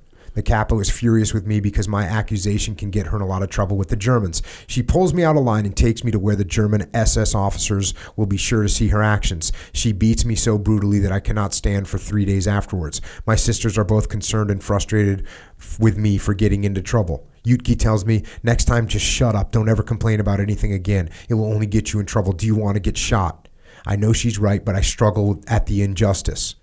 We are already starving. How can they steal half my meager food? Still, I need to learn to keep my mouth shut. Right. How did you guys look at the capos? I don't know if we even looked at them. All we knew is they were there, okay? And we didn't see them too often. The only time we saw them is when they came to select the people to go to factories to work. Did you look at them as fellow Jews? They were. Oh, you mean the capos? The capos. Oh, excuse me. I thought you were talking about the SS. Well, they had to do the work. Otherwise, they would get shot. If they don't do what they're asked to do, then they would not do the job. But when the capos, when they did get these jobs, they could get extra food. They could get extra all kinds of things. You know what I mean? Mm-hmm. They were in charge of 1,000 women in every barrack. So they had to be very strong and do the right thing. Otherwise, they wouldn't do it. They wouldn't choose them to do it. Was your view of the capos like, hey, they're just doing what they have to do to survive? I don't know if we did when we were there, but now I know that they had to do what they were chosen to do. Mm-hmm. They had no choice. okay? But they were our own people that did this work. You go on here, today good fortune is upon us. One of the ladies in Barrack 26 tells us that we have a cousins in Barrack 3. We are shocked, and all three of us begin asking questions in rapid succession. What are their names? How did you find them? Are you sure? How did you figure out we're related? In Barrack 3, my cousins are in charge of the whole barrack, including food distribution. They help get me extra food every day, and I begin to gain weight and think more clearly. It literally saves my life to have a little more food. I'm so thankful to be with them in this horrible place. Yeah. So there's another little thing that allows you to survive. Right. It was amazing that we found out. I mean, so many thousands of women over there, and they were all the way in the beginning of the camp. Number 2 or 3, I'm not really sure, okay? And they were in charge of giving out the food. So, of course, when we got there, we would get extra, whatever there was. As the months go slowly by, in September of 1944, we notice that Auschwitz begins to empty out. Our cousins are taken to work in a factory, and so we are sad to see them go. As the barracks residents dwindle, it makes our exit more urgent. Now there are less people to hide among. We are at risk of being noticed. I am getting stronger and less skeletal, so I urge my sisters to try selection with me again, but I am labeled as a Mussulman and sent to the gas chamber line. Musulman.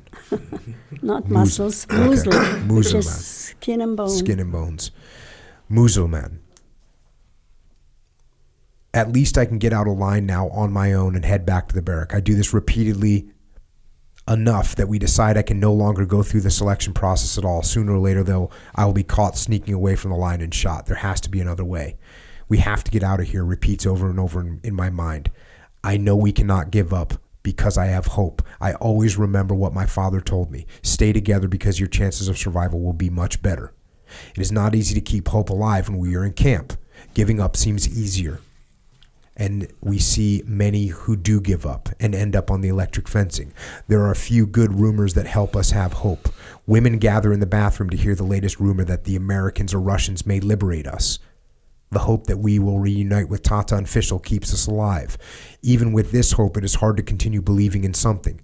We all question our faith in God. How could God allow this to happen? Following the Jewish laws got us nowhere. One day in 1944, the SS officers arrive at the barracks announcing they need 300 women to go to a German factory in Freudenthal. Freudenthal? Freudenthal. This is the day that Yuki, Hayusara, and I will be chosen. I know it. As we are getting up to the line, as we are preparing to line up, I look at my sisters and tell them, go get selected and save me a place in line. I will find a way to sneak into the group. Hayusara and Yuki both look worried, but go out in the front door and get selected. I must find a way to get in line without being detected. Meanwhile, I am working feverishly to come up with a plan to join them. Our barracks are always guarded by capos no matter what. My heart races so loudly that I wonder if others can hear it as I try to figure out what to do. I don't have much time. I must think fast. I watch a woman who gives out food from our kitchen as she exits the back of the barrack. Suddenly, I find myself running as fast as I can down the long hallway of the barrack toward the back door. The female capo guarding the door raises her hand to stop me. My heart is beating hard in my chest as she looks at me. You can't go out this door. You have to go out that way to be selected for work, she says, pointing in the opposite direction. I don't want to go to work, I say, shaking my head. My mother has just gone out that door and I need to go with her, as I point to the door behind her. The seconds that pass before she responds feel like hours. I continue to reach toward the door, imploring her to help me. Somehow, the capo takes pity on me and lets me out the door. I scan the area for guards as I sneak around the building to join my sisters in line. There are enough people moving about that no one sees me enter the group. I can see my sisters and they have a spot for me to slide into. I feel a sense of freedom for the first time in a long time. Suddenly I know I am strong and brave. It is as though an angel is looking after me, I think, as I look upward. Maybe it's my mother who helps me out of this terrible situation. Maybe things will get better for us now. I make eye contact with Hayusara. She has sheer joy on her face as I approach. She elbows Yuki to indicate that I am on my way over. As I enter the line, Yuki immediately grabs my arm and squeezes it so tight. All of us are frightened and excited at the same time. Hayusara and Yuki are relieved that I am with them and even have and even a little surprised that I made it. I can see the questions on their faces, but silently indicate we can't talk about it now. I will explain how I did this later when we are alone. The three of us try to act calm so no one will notice that I am not supposed to be in line. I feel their hands as tight as I can, so tight that I can't feel my own fingers. We have to celebrate internally, and happiness springs up inside me. Hope and fear are at war within me. Before leaving the camp for the factory, we need to go through a cleaning process. We know we all smell. I remember when I first came to camp, I smelled a sour, pungent odor everywhere on everyone. I guess I've smelled it for so long now that I don't notice it anymore, but you can always see the revulsion on the faces of new prisoners when they arrive. It is the stench of death on living bodies. I can see the dirt in the lines on people's faces. Our hands don't come clean when we rinse them. The hair that grew back in the last 4 months is stuck to our heads and has a foul odor. It is clear to me that we are not supposed to have been here this long. But now that time will end if I can make it through the cleaning without being labeled a Muslim. So once again, talking about your courage to do that. It was unbelievable. How this all came to me, how I did it, I don't remember, but I did it. The main thing was to get out of there. And sometimes you have to do all kinds of things, okay, to get where you want to go. And also, you should never give up hope. Without hope, you're lost. So whenever anybody's in trouble, they have to remember that things will get better. And that's how we survived, the three of us.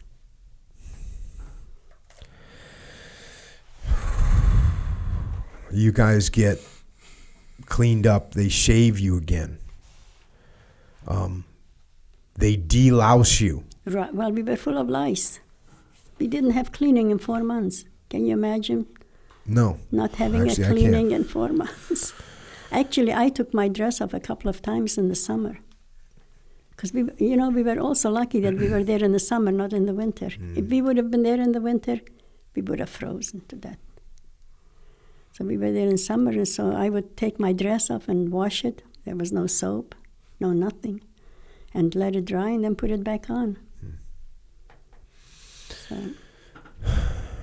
You say, hey, after you get deloused and cleaned, you say this, finally we are given decent street clothes to wear. It is the first time in 4 months I've changed my clothes. One of the women pins a piece of paper with a number on it to my dress. She tells me that this will be my number that identifies me from now on. They've taken away my name. I am no longer Rosie or even a Schwartz. Now, I am just a number. A25893. Yeah.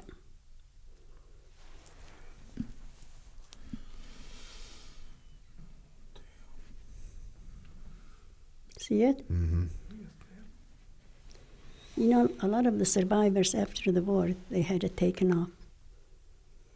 But in the 50s, surgery wasn't like today. They would always have a mark on their arms. Never do their, so. And it never even occurred to me to do that.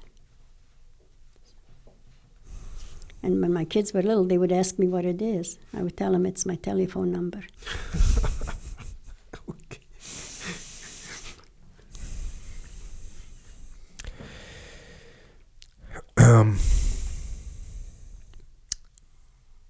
They process you now and get you loaded onto a truck that drives you guys out of the camp. And you say, as we pass through the gates, I feel an incredible weight lifted off my shoulders. This is truly a moment to remember. I know that my life may not be easier at the work factory, but at least we are alive.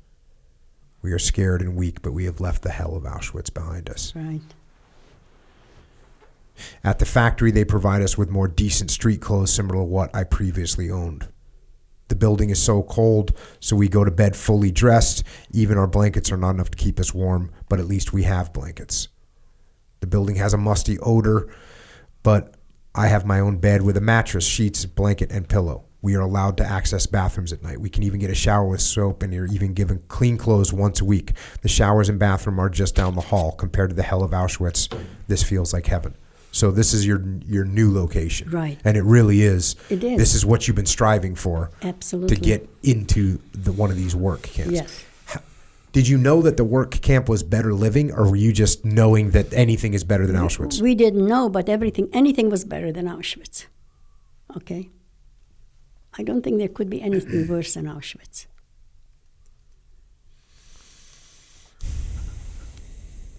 On our first day of work, the numbers that were pinned to our clothes are tattooed onto our left forearms.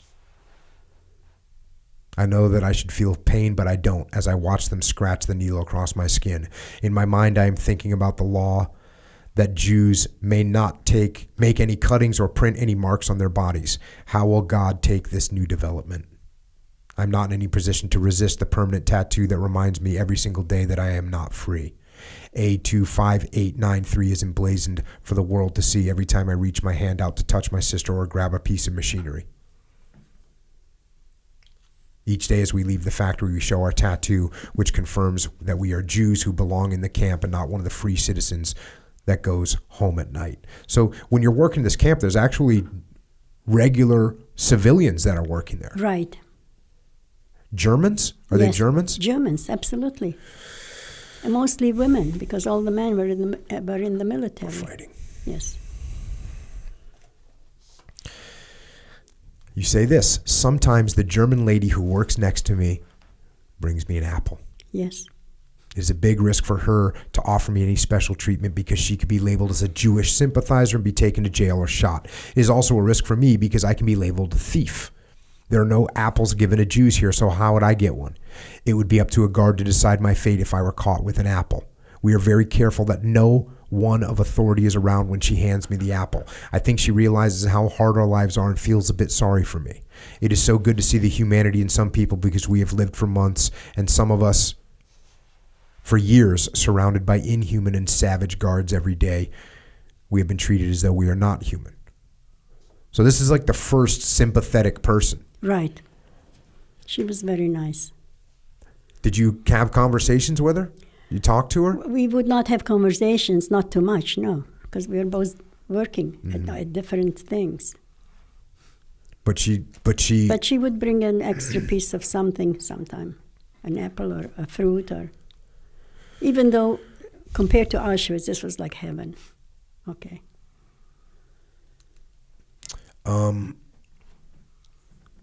Yuki was in an area working on ammunition. It's Yutka. Yutka. I'm so sorry. Yeah, Yutka. Yutka. Uh-huh. Yutka. Well, how am I doing with Hayusara? Bad. How do you say Hayusara? Hayusara. Hayusara. That's a Yiddish name. Hayusara. Helen. Helen. Her English name was Helen. Or in Czech, it was Helenka. Okay. I need to stick with one. She's sewing. Yutka. Yes. Is working on ammunition, and you're working on gas masks, right. Inspecting gas masks, right. Which is obviously a hard thing because you're thinking that these gas masks are for German soldiers. It's going to save the lives of German soldiers. Absolutely, absolutely. But we had no choice. I would sit on a high chair and then have to pick up the gas mask, look inside it, and put it down, up and down, 12 hours every day or so.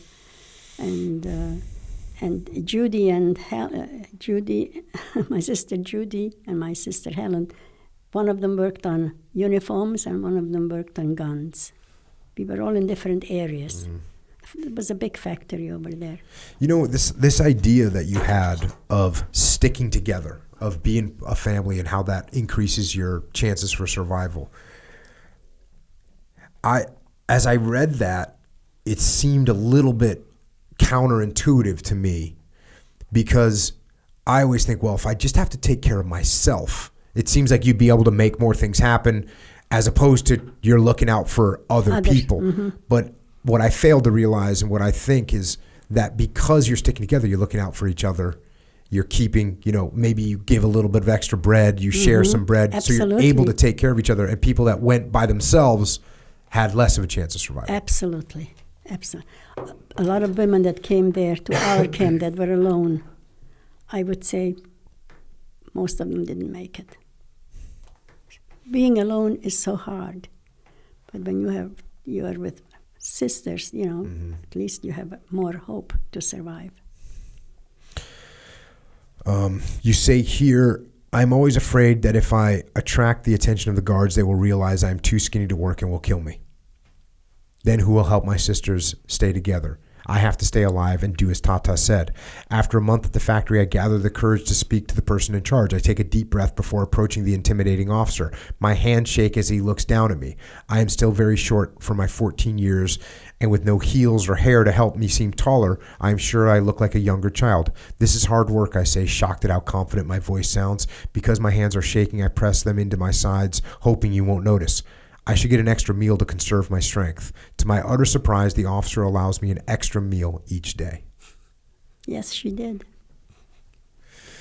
I would take her to the living quarters, and I would share it with my sisters. Over time, my sisters and I realized that the German doctors in white coats conduct experiments on the prisoners. I don't remember the incident, but my sisters tell me I was taken by one of the doctors for several hours. Upon my return, my mouth remained painful for several days. I asked my sisters to look in my mouth to find out why it was so sore. They noticed that all my teeth are drilled out and filled with something gray that looks like street cement. I cannot see inside my mouth because we have no mirrors, but I had no fillings in my teeth before coming to the factory. The procedure is so awful, I blocked it out. It takes weeks for the pain to subside. Yeah. So that's just a random, you get taken away. Right. I may have complained that I had some pain in my teeth. I'm not really sure about that. And all I know is when we were liberated, I had my teeth filled with cement. Our daily lives continue, and this is fast forwarding a bit, and again, people have to get the book to read it to get all the details, which are incredible to read, harrowing to read. Yeah. But I'm going to fast forward a bit. You say our daily lives continue as each and every day we wake, eat, work, walk back to our quarters, wash, eat, and sleep. It seems like a never-ending monotony, but we are grateful for it. Right. This routine feels safe. Auschwitz had no predictability since any situation could turn into a nightmare in a second. Safety is rare these days, so we embrace it as much as possible. The guards mostly leave us alone unless someone steps out of line. Hardly any of us do that anymore because we all recognize there is safety in submission.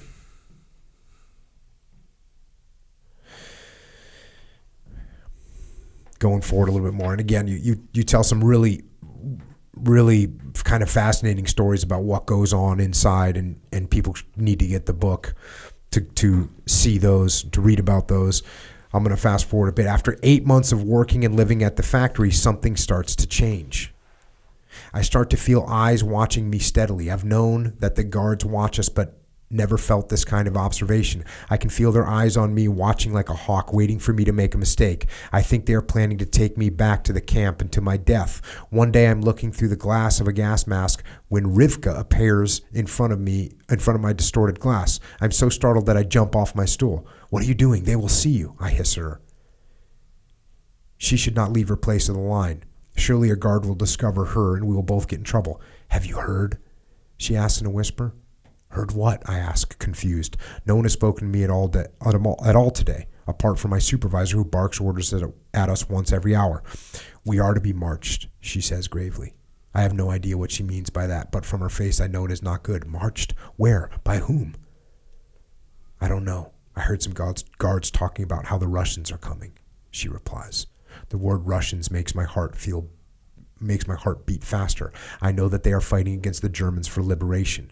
But what does liberation look like? No one knows. All we know is that right now the Russians are the only people who want to get us out of this prison.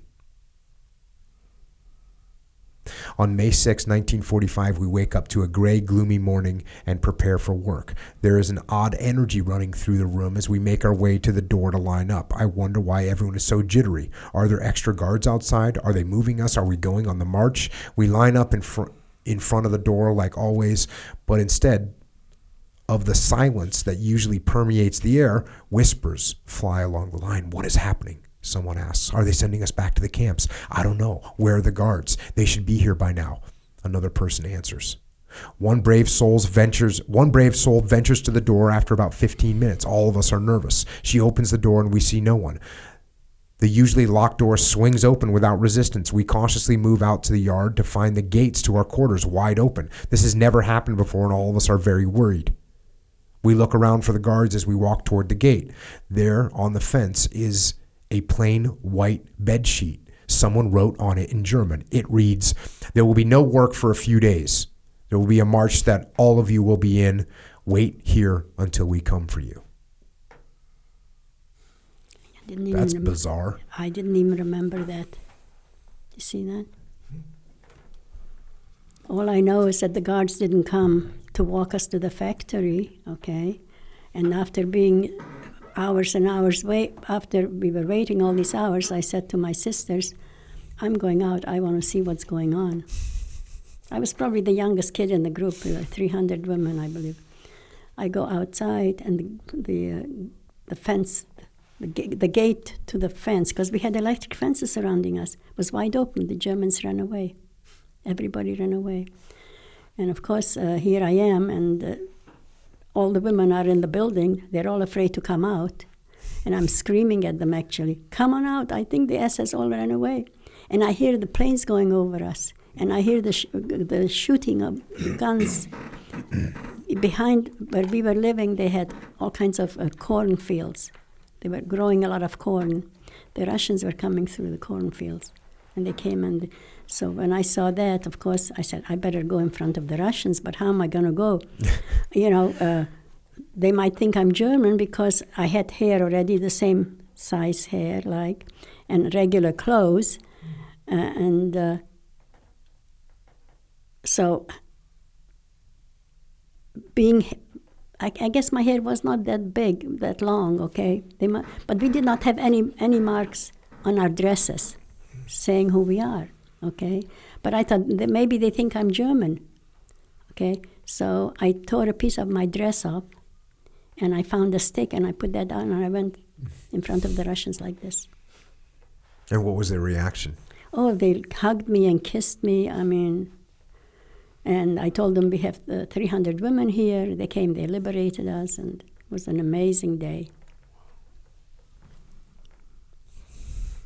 Did you, at that point, how long did it take you to realize that this was the end of everything you'd been through? Well, we've been looking forward to this for so long, and it finally happened, okay? And you stayed with your sisters the whole time? Right, absolutely. Oh, yeah.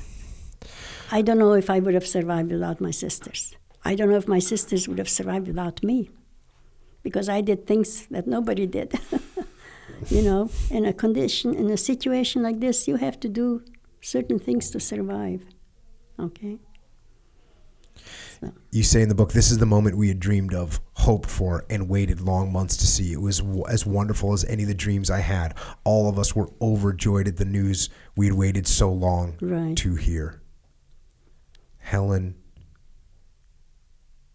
Judy, and I are survivors. Right. We are finally free. We stayed together, like Tanta said, because it would improve our chance of surviving. He was right. Yeah. The Russians tell you, hey, go out into town, take what you want. Right, they did. But I didn't go alone. I went with the Russians. The Russian soldiers came to our living quarters, and they would offer their help. They were very good to us. And were there Germans still in the houses, or were they gone? Oh, no, they left. Are you kidding? They ran away. As soon as they saw the Russians, they all fled. So you're just going from no food, no clothes, and all of a sudden you got normal food and everything right away? No food after that, no. But the Russians were very good to us. They took us into town, and they also brought food for us. If we needed anything, they would get it for us. So. You you eventually decide that you're going to head back to your home village. Of course. You say, after 4 weeks on the trains, we finally arrive and walk to our little farm. Our once beautiful and cozy home is hardly recognizable. The roof is almost gone, likely from a bomb. All our belongings are gone. They must have housed German horses in it since there was horse manure everywhere. I remember where Tata hid the jewelry, and I rushed to find it. I am relieved to find the spot is untouched, even though the roof is largely gone. I claw at the mud to uncover the shoebox. When my fingertips tap a corner of the box, I rapidly remove the mud to extract it, relieved that it remained undiscovered. I climb down to show Yuki and Hayasura. We sit down on our kitchen floor and carefully open the lid. Inside is Tata's pocket watch chain, which is the one you're wearing right now. Yes. My parents' wedding rings, earrings, and a couple of gold chains. All of us cry at the discovery. These are the only things that remain from our past. Yeah.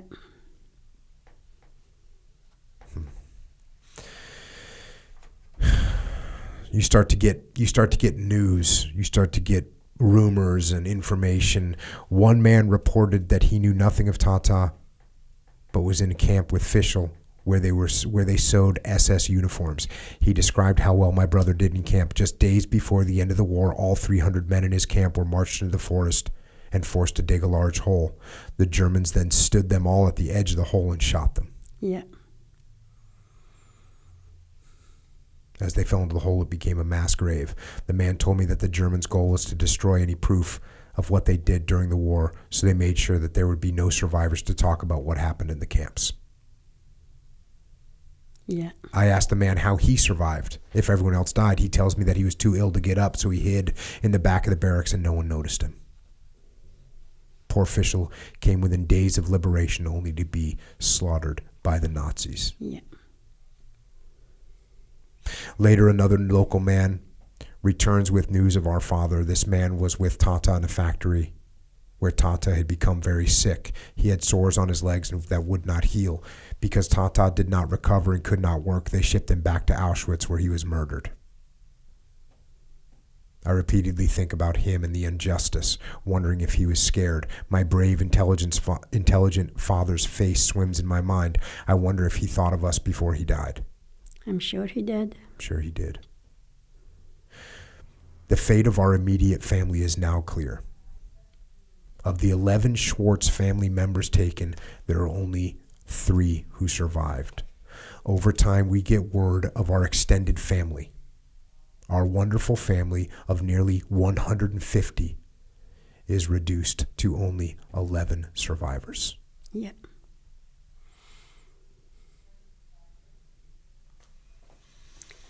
Unfortunately, yeah. May have been more than 150 people. Because in those days, Jewish families, they did not believe in contraceptives. They didn't use those, and so everybody had a lot of kids. And my mother and my father, they each had 3 or 4 or maybe 5 sisters and brothers. So, and the only ones that came back, maybe a dozen of us that we know of. There may have been other survivors that we may not know about, okay, that lived in different places, because in those days there was not much. When you lived in different cities, we did not keep in touch too much. So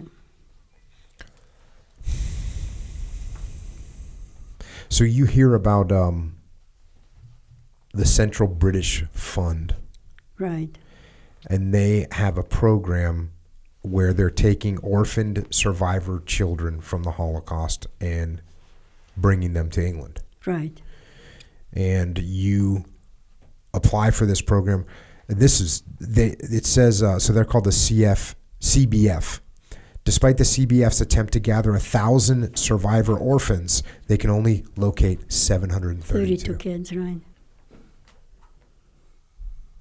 On February 19th, 1946, I joined the last transport of survivors to load into a Royal Air Force planes. They were all bomber planes. They used to use for transporting us. The first transport started in August of 1945, and the last transport was 1946 of February 12th, and I was in the last transport. And so there was only 732? Yes, that's all they could find, yes. Or only that registered for the program. Mm-hmm. So maybe there were more, but I don't know why they didn't register. So you fly across and you end up in Scotland. At the Polton House. Right, in Las Wade. Town is called Las Wade. Okay. You say here, in this unexpected start to a new life, we have no parents and most of us have no siblings, but we have each other. Right. We all stick together. We become like family.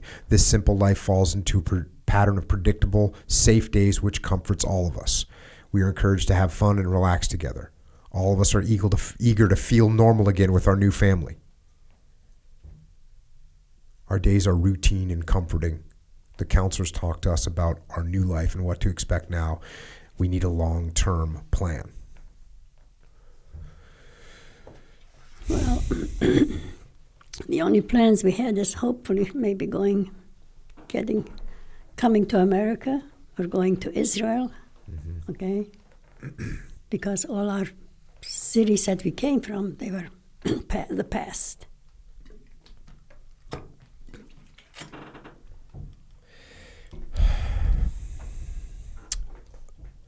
When, like I said, there's both you and Max have sections in this book, and the Max's section describes what he went through. Right. And, it's a similar start. An edict is nailed to the trees around the village that all Jews to report to the nearby ghetto. His dad does a pretty good maneuver where he basically bribes one of the Germans and says, hey, my family can work. All of us can work. And gets the whole family sent to Kommando Flossenburg, which is a forced labor company. Right. And he says they go into this kind of self-contained, all-Jewish work camp, and even though they don't get paid, they're not being tortured. They view this as a good thing that they're in this forced labor camp. Right. Well, they need their labor also. He works there for about a year. And then they get told that they're going to get moved. So they have to break down all the equipment that they're using in this factory. They load it onto trucks. They move it from the trucks to a salt mine, which was a bad decision by the Germans because inside the salt mine, all the equipment starts to rust almost immediately. Yeah. So they have to break it down and pack it up again, which they do. And then they get shipped off again. I'll read this little section here. Soon after donning our blue and white uniform, we enter a long line that moves very slowly. Each person exits the front of the line. I can see them examining their forearm. One man shows us his forearm and blurts in Yiddish, they are tattooing these letters on our arms. How will God view this? He must be an Orthodox Jew. Our faith forbids us to have tattoos. In this moment, I am thankful that we are not Orthodox and were raised to be more relaxed about our faith. I can see the pain on the man's face. Dad assures him, God would never punish you for something you cannot control. The tattoo on his forearm says KL. I intend to find out what that means. So we are waiting in line for a tattoo. I wonder why we need a tattoo here if we didn't need one at the last camp. This new camp is worse in so many ways already. Dad and the other men quickly find out from the inmates that KL is shortened from the word concentration lager. Konzentrationslager, yeah, which means concentration camp. Yeah, right. The tattoo identifies us as prisoners of a concentration camp. Dad feared we would end up here. So, Max ends up as a worker. Ends up, since he's small, he's only 14 years old, ends up working inside of airplane wings. Right. Mm-hmm. He says the Poles hate us and will not help us in any way because he's working alongside of Polish people, right. normal Polish civilians. Right. Mm-hmm. Every night we lay on the straw teeming with lice and bed bugs. There are 300 boys and men per barrack, all of whom are suffering the same challenges. The bug bites make it difficult to sleep at night, and in daytime they cause itchy irritation. In addition, we must wear the same uniform for a month before we get a new one. Getting rid of the bugs is impossible. Sanitation in the labor camp is awful. There is a cold water trough where we rinse our hands and face. There is no soap. There are no showers. Latrines are pits with a wooden board over them. The board has a round opening for us to squat over, but there's no toilet paper. So many people use the latrine, it always stinks. Jewish inmates are assigned to clean it. In fact, I realize now that Jews are doing all the work in the camp. The guards are just directing them. Lunch is a bowl of soup. Dinner is 3 or 4 ounces of bread. Everyone in the camp is weak and malnourished. We go to work no matter what. Everyone knows prisoners who cannot work are shot or sent to the gas chamber. Yeah, they didn't keep us there to have a good time. Ends up in another concentration camp called Plaszow? Plaszow. The rumor in the camp is that the Russians are now close to Warsaw and are threatening to override the Germans. The Allies are coming. Poland and Germany are bracing for attack. The soldiers here are more tense than at the other camps. We need to be very careful not to test their patience because they become more explosive with every little provocation now. At this camp, we are to do work not in a factory. Instead, we move around the city to dig ditches and build fortifications for the German troops.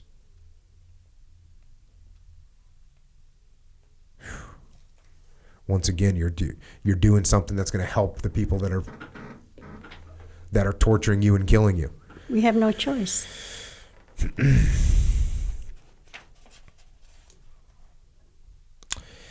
Ends up getting moved again. And again, you got to read this book to get this story. I'm going through the high points of it right now, or the low points, I guess. But in the end, he gets transported again, and Auschwitz is the destination. But the train comes to rest in near Dresden. We remain at this location for nearly a year. We work in the factory. Our work in the factory is consistent and comfortably predictable. We hear with increasing frequency that from the grapevine that the Allies are closer. Even some of the local Germans talk about what will happen if Allies enter Dresden. The night of February 13, 1945, the Allies' saturation bombing of Dresden begins. The sky lights up with flares from the first wave of planes. Subsequent waves of bombers drop phosphorus bombs that cause fires after exploding. The entire city has become a giant torch. When our factory housing gets hit, fire spreads quickly. Pandemonium breaks out as we prisoners run down the stairs to the bomb shelters. The words "survive, survive, survive" repeat in my head like a comforting chant. 2 days later, the bombing is finally over. When we crawl out of the bomb shelter, we see that the factory is half gone and the accommodations upstairs for the inmates is lost. We must now sleep with no roof. It's literally freezing temperatures and we have no blankets. So yeah, that's the bombing of Dresden, Right. which was a historical. They bombed with these incendiary bombs, which caught fire, and I want to say 250,000 people were killed in that bombing. Probably. Yeah. And a lot of civilians, mostly civilians. And people look at that in various different ways, but at this point in the war, it was a decision that was made. I think Churchill really drove that decision because the Nazis had been bombing and killing civilians in England. Right. And he said, okay, well. Our turn. Yep. And that's what they did. And of course, Kurt Vonnegut's Slaughterhouse 5 book is about coming out of the POW camps, prison camps after that as well, because everything was just destroyed. Yeah. Yeah, they were bombing that city for 2 days.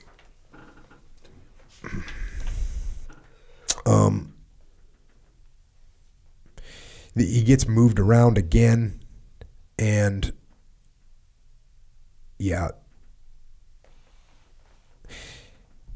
they go on they get marched. Right. They go on, and I got to read this section. After a few days, the German SS soldiers, with their guns on their shoulders, round up the commando group. And this is them, the Commando Frauenberg group. Again, and we set off on a forced march. We are 300 to 350 men marching through the forest into Czechoslovakia. The march takes a few weeks but feels more like a year, and it is ghastly for our group. We march on one side of the river, watching bombs explode on the other side. With snow on the ground, all of us are freezing as we climb up the mountains. I can't feel my toes and try to walk with my hands tucked into my armpits. We get very little to eat, and we are all starving. We march through several towns as people stand on the side of the road and silently watch. We are told not to speak to the townspeople or accept anything from them, or else we will be shot. Not one person offers us anything. No food or jackets or boots or blankets. It is a disastrous death march from bombed-out Dresden to Litomiris. I see men fall, give up and die, or sit down and refuse to go on. These people are all shot. Dad's health declines and he is in bad shape. He is very weak and cannot walk alone. Fred and I support him on either side with his arms over our shoulders. We get tired after hours of assisting him with other men. When we get tired after hours of assisting him, other men from our group help hold him up. The Germans stuff us in a barn in a sub-camp our first 2 nights after the death march. At long last, we are given a small amount of food, which is our first food in 8 to 10 days. We sleep on the dirt floors, squashed together to try and stay warm, our first night's sleep in almost 10 days. No one cares about the abhorrent living conditions, and we are completely exhausted and barely alive. 2 days later, when we arrive at the ghetto in late March of 1945, there are only about 80 of our group who are still alive after the forced death march. The rest are dead. Out of 300.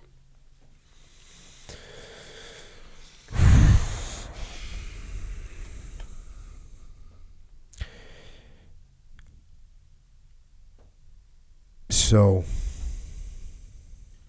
I mean, at this point, they're put into another camp. You know, Max says here everyone is near death, completely exhausted and starving. The camp is overcrowded, filthy, and disorganized. They get marched to a place called the Small Fortress, right, which was just another nightmarish hell.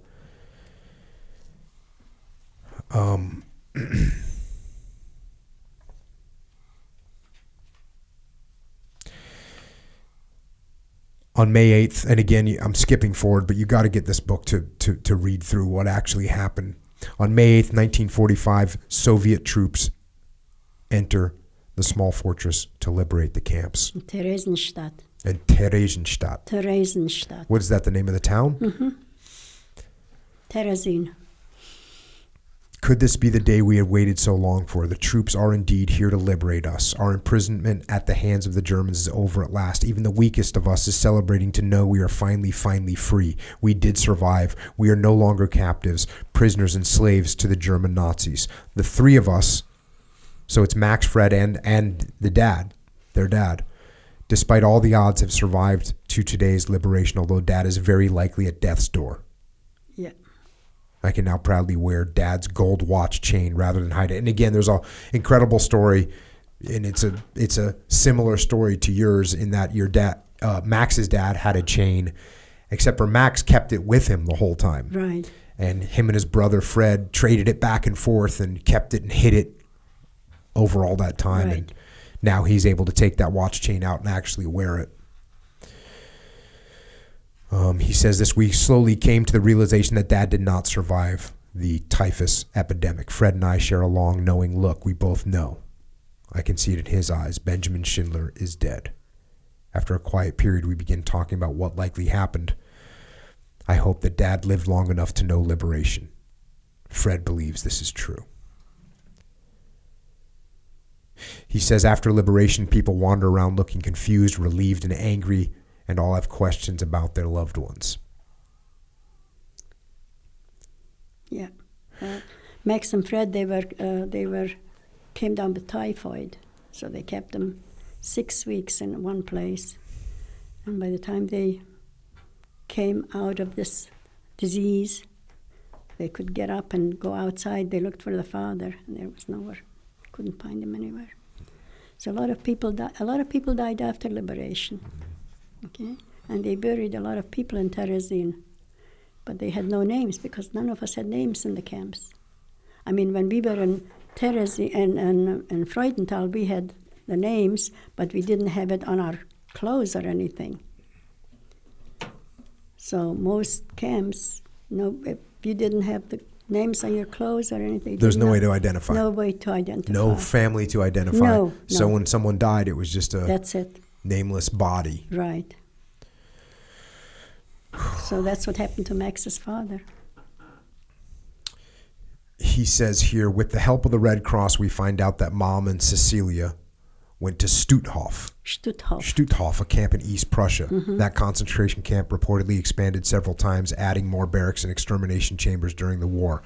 They tell us that Rochella and Cecilia Schindler were killed there. Just before liberation, all surviving inmates were loaded onto barges, pushed out into the Baltic Sea, and were deliberately sunk. Right. Our worst fear is realized. We worried about Mom and Cecilia's safety every day. We were suffering in the camps, keeping hope alive that they would survive. Learning with certainty that they are dead is a tremendous blow. The Red Cross also investigated our family in Poland that went into the ghetto. They tell us that our cousins, aunts, uncles, and Grandma Schweid, saying that right? Schweid were all killed. None of them survived. We also find out that our dear Grandpa Schindler refused to go into a ghetto when the Jews were rounded up in 1942. He was shot in the street near his home. Right. At 90 years old, he refused to leave his home. We now know that our whole family is gone. Murdered by the German Nazis. Yeah. Dad is dead. Mom and Cecilia are gone. Our extended family no longer exists. It is just Fred and me in the world. All that remains from our former life is the gold chain that Dad wore to hold his watch.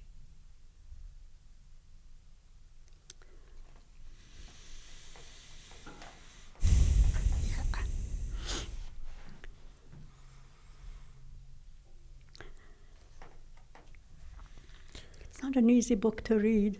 No, it's not. I've read it so many times, and yet every time I break out in tears. I can't help it. I mean, both to hear and read about both of your family and Max's family, the entire family's gone, wiped out for no reason, just because they were Jewish. The world doesn't realize what they've lost. Who knows?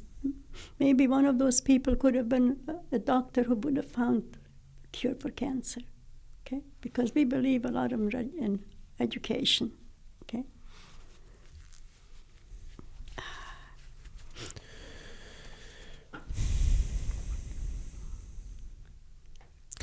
Max finds out about the same program that you were enrolled into, right, of looking for orphan survivors, and the maximum age for that group is 16. Fred is 17, so Fred and Max decide they're going to lie about their ages to get in there. Yeah, we had no IDs, we had nothing. All we had was the clothes on our bodies, nothing else, no identification of any kind. So Max gets to England, and again, you just got to read the book to go through that transition of what it's like to go from a concentration camp to England, right, with white sheets and white bread. And he's got a part in there where he explains he thinks white bread is basically like cake. Right. He thinks they're making sandwiches on cake because it tastes so delicious to him. Right. Yeah, just it's just powerful. Yeah. And one of the things that I called out in here is that he says we attended organization and for rehabilitation and training school for half a day, 5 days a week. The school is designed to prepare us for life and work. And I just read that as his focus, and it seems like everyone's focus was like, okay, we're going to move forward. We got to find a new job. We got to find out how we're going to put our lives together. You have to do that. If you don't, you're lost. And there's also, what's the name of Mr. Montefiore? Am I saying that right? Montefiore. And what was his position? He was a wealthy Jewish philanthropist in London, and he offered to take us to England. He was kind of supplying a lot of the financial backing behind. Absolutely, yes. Actually, Sir Leonard Montefiore walked me down the aisle when we got married in London, because I had no parents, and so he offered to do that. Yeah, no, that's why I definitely wanted to call out his name, because I knew he was an important figure. Very important to figure. all of you. Oh yes, he was a very important person in England, and very important person in Israel. Yeah. Have you ever been to Israel? I have not. In Israel, many of the cities have a lot of Sir Leonard Montefiore is all over the place, where he built this and he built that and all kinds of things. You guys, there's a great line in here again. You know, it's this: the counselors tell us that we did not deserve the suffering that we endured, that it cannot stop us now, and that we can be anything we want to if we are willing to work hard. Right. Which is just, you know, again, the mentality of, look, we got to move forward. And also, it's interesting. You can be anything you want, but you still have to be willing to work hard. Even after everything you've been through, you're still going to have to get out there and absolutely. And we work. did, all of us. Let me tell you something. If you're going to count all the survivors that remained from all the people that were killed and that came to this United States, okay, I bet you not one would have gone on welfare, because the first thing they did, get a job, okay? Our education was very low. I mean, I had 3.5 years of education, close to 4 years of education. I never even thought of going back to school, and it wasn't even on my mind. First of all, in Europe, we only had education till the age of 14. Even though I didn't have it in Europe, because we couldn't go after I was like 9 years old. But we all worked very hard to get where we are, okay? You do a great job of going through like kind of how all this stuff unfolds, and it's really just a beautiful part of the book when there's 5 of you girls that show up in where is it, Bedford Hostel, and right. it's a bunch of the young men survivors. That's when you that's when you meet one handsome young gentleman who says, "Hello, I'm Max, and this is my brother right. Fred. Yeah. Welcome to Bedford." Yeah. And when I saw him, I said, I'm going to marry him. You made the call, huh? I made the call. Of course, he already had a girlfriend, because all the girls from Bedford, the town, the non-Jewish girls, they would come to the hostel. They liked the Jewish boys. So you had to... I had to wait. You had to make a move time. there. It took me some time, but I got him. Test your patience. Right. That's what you need to do in life.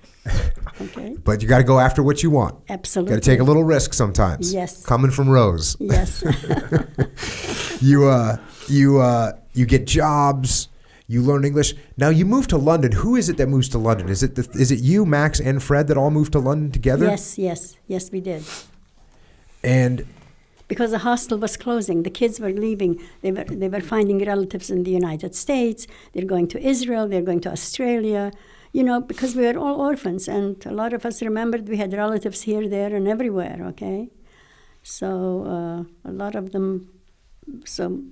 of us from England, you know, came to England, and then we went over to the United States. And you guys get married. You say at when you guys get married, your receptions, 95% of the guests are survivors of the Holocaust. They're all survivors.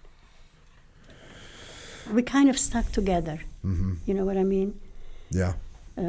We were in hostels together, and then even when we came to London, we did not live in a hostel. They, they put us in private homes, and the organization would pay for our upkeep. You go on a honeymoon. Is it a honeymoon when you guys go to Paris? Yes. You say, I never thought I could be this happy again after all we lived through in the camps. As we head back to England, I think of my parents and wonder if they were ever this happy. Thinking of my parents makes me miss them for a moment, and I am sad. But then we arrive at our destination, and the sad thoughts are pushed aside in favor of hope for the future. It's just such a common theme that you talk about all the time. That you're not going to get caught up in the past. And it's not that you're going to forget about the past, but you're not going to dwell there. Right. Well, you cannot life is to look forward for better things. I mean, if you're going to look to the past all the time, it's not going to get you anywhere. Okay? So we just have to hope for the best and do the best we can. You say here, London is a fun city for us. We have lots of friends and enjoy our jobs. 5 years have flown by since leaving the hostel, and we are so happy for our new life here together. And again, I'm fast forwarding through a bunch of really good stuff. Mm-hmm. And then you say, one night, over a wonderful dinner of fish and chips, Max proclaims, Rose, I think it's time for us to move to America. Mm-hmm.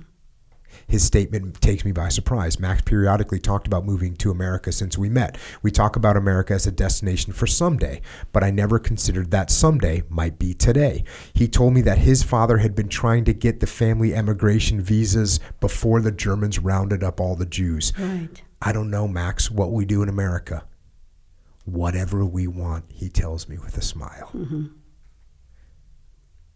So that was your vision of America. Right. Was we're going to go there. Yes. And yes, that was our hope. The uncle I had, he didn't offer to bring us, but Max's family offered to bring us, sent us affidavits. Okay. What were the affidavits for? To come to America. So they just got a sign that, hey, we're going to... They're responsible for you. Okay. They were responsible for us for 5 years. Okay? So, of course, when we came to America, we spoke perfect English already. Within 3-4 days, we had jobs. You know, we were already grown up. Land of opportunity. Land of opportunity. Lots of opportunities here, right? Although I thought, well, maybe you can expand on this a little bit because, well, first of all, October 3rd, 1951, Rose and I, this is Max talking, Rose and I both wear our father's watch chains as we leave the apartment. When we reach New York City on October 12th, my uncle and second cousins meet us at the dock and put us up in a Manhattan hotel for 2 nights. Our hotel window looks out into a junkyard, which makes us want to check out as soon as possible. After a quick breakfast on our second full day in America, my uncle gives us $20 and says, good luck, you're on your own. Right. From then on, we will never stay with family again. I do not feel we need them. We can make it here in America on our own as long as Rose and I have each other. I tell you, we were very lucky to have these relatives. Okay, Max's family, they were really amazing people, okay, and we loved each other deeply, okay. They welcomed us like their own kids. Mm-hmm. But thank God we never needed their help. Okay? Yeah, that's awesome. So he gets a job at a scale company, working on making scales. Right. And then he notices some little upgrowing company called International Business Machines, or IBM. Right, and he realizes maybe that could be a good job. Right. He gets involved in that. You end up passing out one time on the train. Go to the doctor, and then Max says, when Rose calls me the next day, she tells me there's nothing at all to worry about. Excitedly, she says, the doctor says that there's only one thing going on with me, and that is that I am pregnant. Right. 1955, Max decides he's going to come and check out a little place called San Diego, California. Right. We all know what happens when you come to San Diego. Nobody wants to leave. Nobody wants to leave, Max included. And then you arrived in April of 1956 with baby Roxanne. Uh-huh. And then you end up with a place in North Park. Right. You get a job at Golden State Fabrics. Right. Uh-huh. And then you start raising your family. Yeah. Ben arrives in 1957, who I met today. Mm-hmm. Yeah. He was the second. I have a daughter who is 65 years old, and Ben is 62. So we came to San Diego in 1956. I came to Max came Christmas time. He came for a 3-day visit, and he never went back to New York. He calls me 2 days later. He says, Rose, we're moving to San Diego. He got a job at Solar. Okay. Okay. And worked for Solar for 5 years, and then he went to General Dynamics. He retired after working at General Dynamics for 28 years. Good career and a great place to settle down. Yes, right. So we lived in North Park for 6 months, and then we bought a house in Allied Gardens. You know, I'm going to take a little aside here. You say this. You say, occasionally I still wonder if there is a God. How could there be with all the terror that happened to us and to others? Surely God would not have allowed it. When I think about this, it makes me angry. I ask myself why God would have allowed the Holocaust to happen, and I never come up with an answer. I cannot sort out with what I feel. So this question has to be put aside to allow me to continue with all the good in my life. That's a very big question. Losing so many people. Complete families wiped out. There were so many complete families wiped out. You know, the one woman that talked to you inside Auschwitz that said, you will never make any sense of this because it doesn't make any sense. Like, this is too insane to understand. Right. You can't comprehend it because it's incomprehensible. It is. I mean, we're sitting here talking about, you and your direct family. And then you multiply it times 2 to get you and your direct family and Max and his direct family. But then you have to do that hundreds and hundreds and hundreds of times. Right. Over and over again. And every one of those unidentified bodies that got buried in a mass grave with no identification and no family, every one of those, and this is something I talk about a lot because it happens in war all the time. Oh, there was 22 soldiers killed. Oh, there was 428 soldiers killed on this attack in World War I. Those aren't just soldiers. Those are people. Of course not. Absolutely. And these people, these bodies, unidentified bodies, every one of them had a family, had hopes, and had dreams. Absolutely. Uh-huh. Yeah. Max it sounds like he kind of convinces Fred to come out. Yes. And move to California.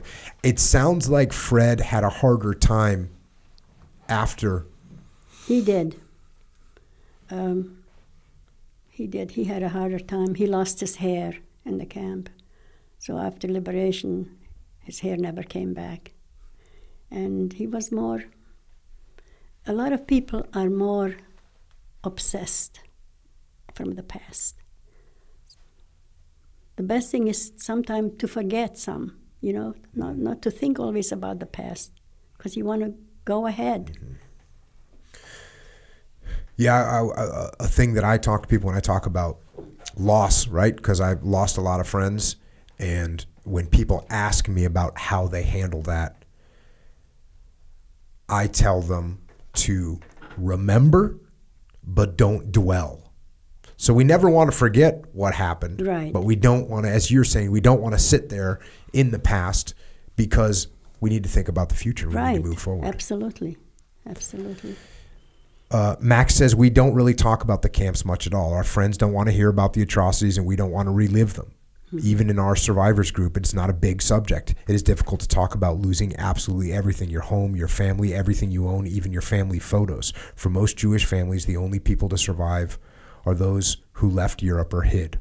Our circumstances are rare. Even Rose and I have an unspoken agreement not to speak of it between us. We both understand and do not need to talk about it. We are focused on going forward. Right. Looking ahead. and working on everything together. That's what life is all about. When you talked about, again, just Max's career, and he's one of the things that he said about his career, he said, I want my children to see that anything is possible with determination, hard work, and an eagerness to learn. Right. If the war wouldn't have been affecting Max so badly, and his whole family, he would have been really something very special. He was a very smart man. Mm-hmm. So, I mean, we have no education. There were a lot of big plans for the Schindler boys and before the war, okay? But of course, it all went to hell. When your son Steve's 13 years old, and tell us about what happened there that kind of changed the direction of your life a little bit. Well, he was in the Anne Frank story, and he played the part of Peter, okay? And the teacher found out that his parents are Holocaust survivors at Lewis Junior High in Allied Gardens. And that's when I started speaking about the Holocaust. Before, we didn't want to talk about it, okay? Because life goes on, and so we didn't want to even tell our kids a lot about what happened. So when Steve was in this play, they started calling me to go and talk about the Holocaust. So and I've been speaking there, it's close to 50 years now. Steve is 62. No, he's 60. Ben is 62. Steve is going to be 61 next month. So you can imagine how many years I've been speaking about the Holocaust. Well, one thing that you said in here that I think really is a bold statement. You say the Germans did not succeed in their endeavor to silence the Jews or prevent anyone from telling of their atrocities. I am one of the few who remain, and I can tell the world.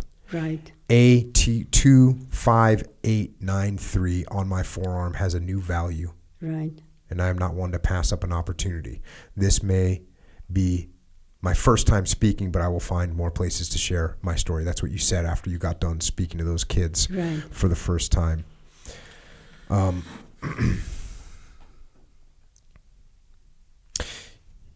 You were talking to Max after you did after you talked to the kids. The first time. Yeah, and you guys are having this conversation. And this is Max talking. He says, he's asking you, what were they asking you about? He says, what else did they ask? And it says, Rose thought for a moment before responding. One child asked, why do I think I survived Auschwitz? She says softly. The fact that a child asked this is interesting to me. Sometimes children say things that adults won't. I know that Rose has thought about this before, so I'm interested to hear her answer. I push a little further. And what was your answer? I asked quietly. It's a miracle that I survived Auschwitz. Also, I really do think part of it is because I kept looking out and trying new things. I would not give up. I just continued and never gave up hope. As I process her words, she squeezes my hands across the table and says, you did the exact same thing. This takes me aback for a moment. It is true, but I've never thought about my time in the camps in this way before. It really is true that you don't know when the next attempt at survival might be the one that succeeds, I say. I smile and squeeze her hand back. You really are amazing, Rose. We got to this place together, Max, Rose replies, before placing a kiss on my cheek. We sit silently for a moment as we both ponder how our lives could have been different. Before this moment is broken, I squeeze her hand to get her attention. We have climbed mountains I did not know we could climb. We made it, Rose. We made it. Yeah. And actually, as we came in, I'm sorry, Rose. He's gone over 3 years now. We're married 67 years. Well, I think the incredible life that you shared together is something that is a beautiful story. And Ben, when he came in, he said he'd been listening to the podcast a little bit to kind of get a feel for it and talk to you a little bit about what it was going to be like. And he was listening to one of the podcasts, and one of the podcasts, what I was saying in the podcast was, keep moving forward. Like, hey, things are going to be hard. You keep moving forward. Right. And he actually brought in a photograph of Max's tombstone, and it has the single quote that Max, that the family decided to put on the gravestone was, live day to day and keep moving forward. And I got to say, like I said, this whole thing got started when my wife went and saw you speak, and just looking at this book, you didn't know her at the time, but you made a little inscription to my wife, and it just says, Helen, never give up hope. Signed, Rose Schindler. And I think that... did I write that down? You wrote that right there. No kidding.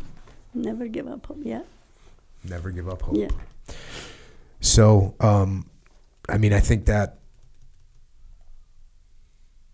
really between never give up hope and keep moving forward, those are... very strong sayings. Strong sayings, and you and Max are shining examples of how to actually do that. Right. How to actually do that in life. I know I've had you trapped in here for a while. You have a website. The name of the book is To Who Survived. ToWhoSurvived.com. Yeah, so there's a website called ToWhoSurvived.com. The book is available there. The book is available on Amazon. We'll have a link to it so people can get it through our website to make it easy for them, because they know our podcast website is Jocko Podcast. You also have social media. So despite the fact that you're not quite a teenager anymore, you still have Twitter, Instagram, and Facebook, and all those are at To Who Survived. It's written out TWO Who Survived. Right. And the book, I'm telling you, I read a fraction of the book today. There's so many details in there. The stories, the two intertwining stories are so moving. They're so powerful, and like I said, it reads like a story. It reads like... It's a real story. Yeah. Exactly what happened. And the language is just, it feels like you're sitting across the table hearing it first. The language is actually, we did this for middle school. Well, it was perfect for me then. Yes, it's perfect for everybody, I guess. But we thought it's so important for us to tell it to the kids at school, what happened to us. Okay, so. Yeah, it's a beautiful book.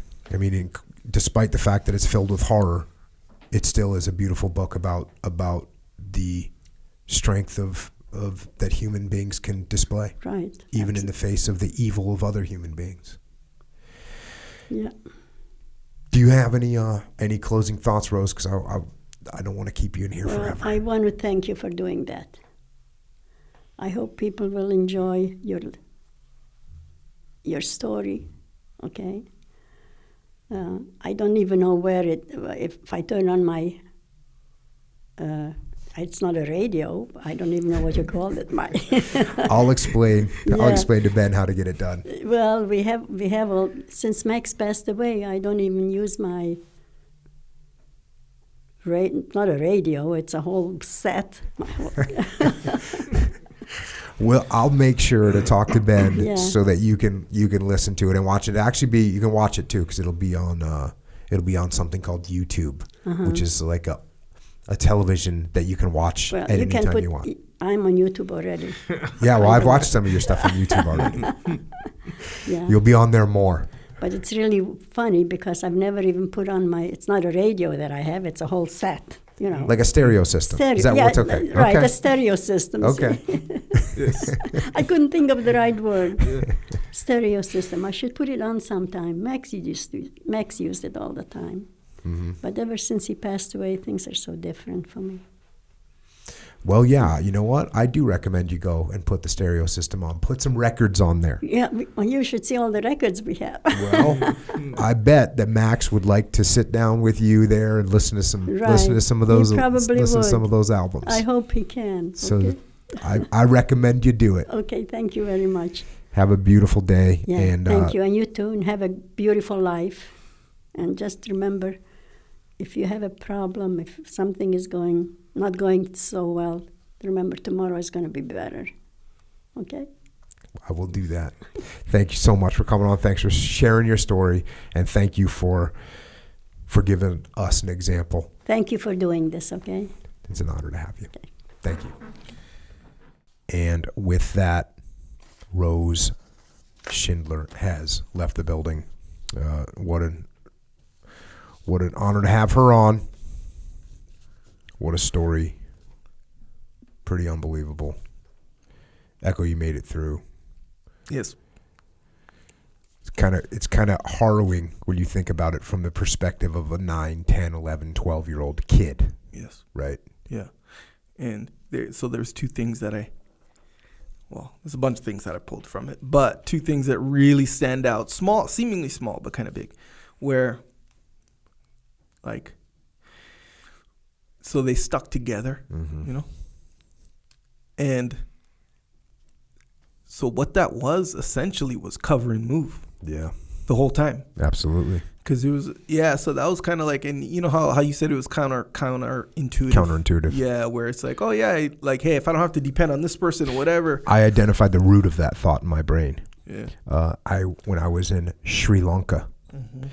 and I worked closely with their special operations forces over there. There was an army guy who was saying, when he was a normal infantry commander, and there was a brutal civil war going on in Sri Lanka, and he was telling me how hard it was to be in charge. And he said, listen, if I was alone on the battlefield, he goes, I will 100% live and do the right thing. 100%. Yeah. He says, when I got all these other guys relying on me and making, I'm responsible for them. He says, it's so much harder. Mm-hmm. And that's what I was thinking. So I was thinking that, hey, if you just got to take care of yourself, it's going to be easier. But then I thought the same thing you thought, which was, wait a second. And that's exactly what I said to her. You're taking care of each other. You're covering, moving for each other. Yeah. Because that day where you're hurting, that day where you could use an extra quarter slice of bread, maybe one of your sisters can give it to you and no one else in the world would. Yeah. So yeah, the idea of sticking together and having that, and obviously, like that's what a SEAL platoon is. That's what any team is, right? Yeah. Your sum is greater. The sum is greater than the parts, Yeah. and that's what this is another proof of. Yeah. Yeah. So that was one thing. What was the other thing? Just like, there's no real formula to survive. There's like a lot of luck, but man, her bravery basically was the function or was the result of just milking that luck. Because she was basically sent to die plenty times. Yep. But she would like sneak out of line and do all this stuff or whatever. And that's like the kind, like you just get one person to see like, hey, or even realize, the kind where you go, she goes for selection and they're like, no, you're too skinny. You're a muscle man. Get it. Sorry, like Muslim? Is that what it is? Muslim. Yeah. It's funny because it sounds like muscle man, which is the exact opposite. Yeah. Nonetheless, it takes one guard to be like, hey, wait, didn't I just send you to go die yesterday kind of thing? What and are then you still doing here? Yeah. Hey, walk with me. Yeah, I'm going to make sure this time kind of thing, Yeah, the amount of, and I was thinking about that too, how we have, it's literally called survivor bias, right? Yeah. Where when you only hear from the people that made it, then it seems like that's what you should do. Because how many thousands of people said, oh, I'm going to sneak out of this line, and they got seen and they got killed. Oh, yeah. That happened over and over and over and over again. Yeah, and it's, according to her, like you just do one single, sign of resistance, you're like, oh, well, they'll just kill you. Because and it makes sense because it's like not even, we need people to work and obey. That's it. Like otherwise, like we want you all to be here. Yeah. If you don't want to do those two things, then we're just going to kill you with no second thoughts whatsoever. Yeah. Yeah. Man, that's crazy, man. Yeah, no, it is. And isn't it crazy what a human being can get through? Yeah. Can survive? And it makes you realize that we have, we are overwhelmed with opportunity. Yeah. Even if you consider that opportunity is just gonna go home and drink some water. Some clean water. Gonna go home and clean yourself. Yeah. Gonna go home and not have bed bugs and lice. Yeah. That's the plan. That's what I'm gonna do today. When I go home, I'm not gonna have bed bugs and lice. Yeah. That's we got that. Yeah. Yeah. Right? We have food. Yep. Leftovers probably. Hey, let's do it. There's parts in the book there's parts in there where she figures out where they basically clean the dirty kitchenware from where they make the soup. Yeah. And every once in a while she can find potato peels. Yeah. Right? And she has to keep it a secret because she just shares the potato peels with her sisters only. Yeah. And if anyone else figures out that there's potato peels out there won't be any. Yeah. Everyone will be there. Yeah. So yeah, that's the kind of thing where you think, well, you're just because you have sisters, it's helpful. Because what did the sisters do that helped her? She did that to help the sisters. Yeah. Man, you even there was a time, and I know you were probably feeling this too, where she, or it might have been Max, I forget which story it was, but they went from when she went to work, right before, when they were just in harsh conditions, and then they went to work, and then they could take a shower once a week or something like this. Once a week, yep. With soap. Yeah, when she, when you're going down the list of all the new things that they had or whatever, when you think about it comparatively, to what we have or whatever, it's still bro, those are slave conditions, really, still. Oh, for sure. But since you were kind of engrossed in the story, when you started revealing it, I was like, ooh, that feels like a relief even to me, hearing it. But man, that demonstrates, how thankful we should be. Yeah. Opportunities everywhere. Opportunities. Everywhere. And one opportunity you have is to live. Yeah. Yeah. Live. Most of it. You're not sitting here worried about dying. No. You're not worried about we go in that line over there. By the way, you'll be dead in 3 minutes. That's what's about to happen. Yeah. Do that 9 times. So, well, let's take advantage of the fact that we're alive. Yes. That seems like a good plan. Mm-hmm. And let's do right. Yes, what can we do? What can we do to take advantage of the fact that we're alive right now? I'll tell you. We be and remain capable. That's a big deal, too. Mm-hmm. Capability in health. Gratitude's a big one, obviously. Part of that health part of it is jiu-jitsu, obviously, and capability. Jiu-jitsu allows for greater capability, exponentially greater, my opinion. I would agree.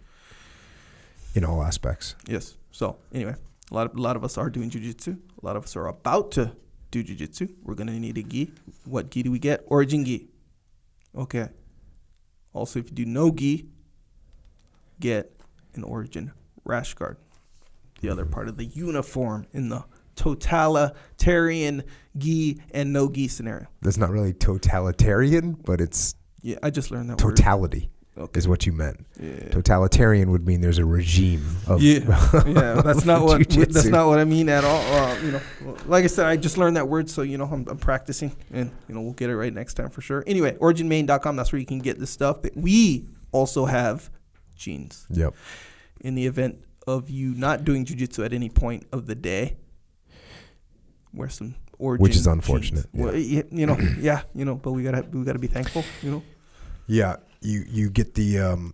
By the way, I did a bad thing, which was talk about the Delta 68 jeans before they were really, sure, ready to be released. Maybe I got overexcited, right? Sure, yeah. Maybe I just lost my mind a little bit, but I will say this. I have seen the Delta 68 jeans, which are the most comfortable leg garments ever created by man of any kind, are in production right now. Okay. I think I've said that before, and I was inaccurate. The last time I said they're in production, it sounded cool, but it was a little bit of I was assuming. I made an assumption, which we know is not good. Right. The assumption was, oh yeah, they must be in production by now. They weren't. Okay.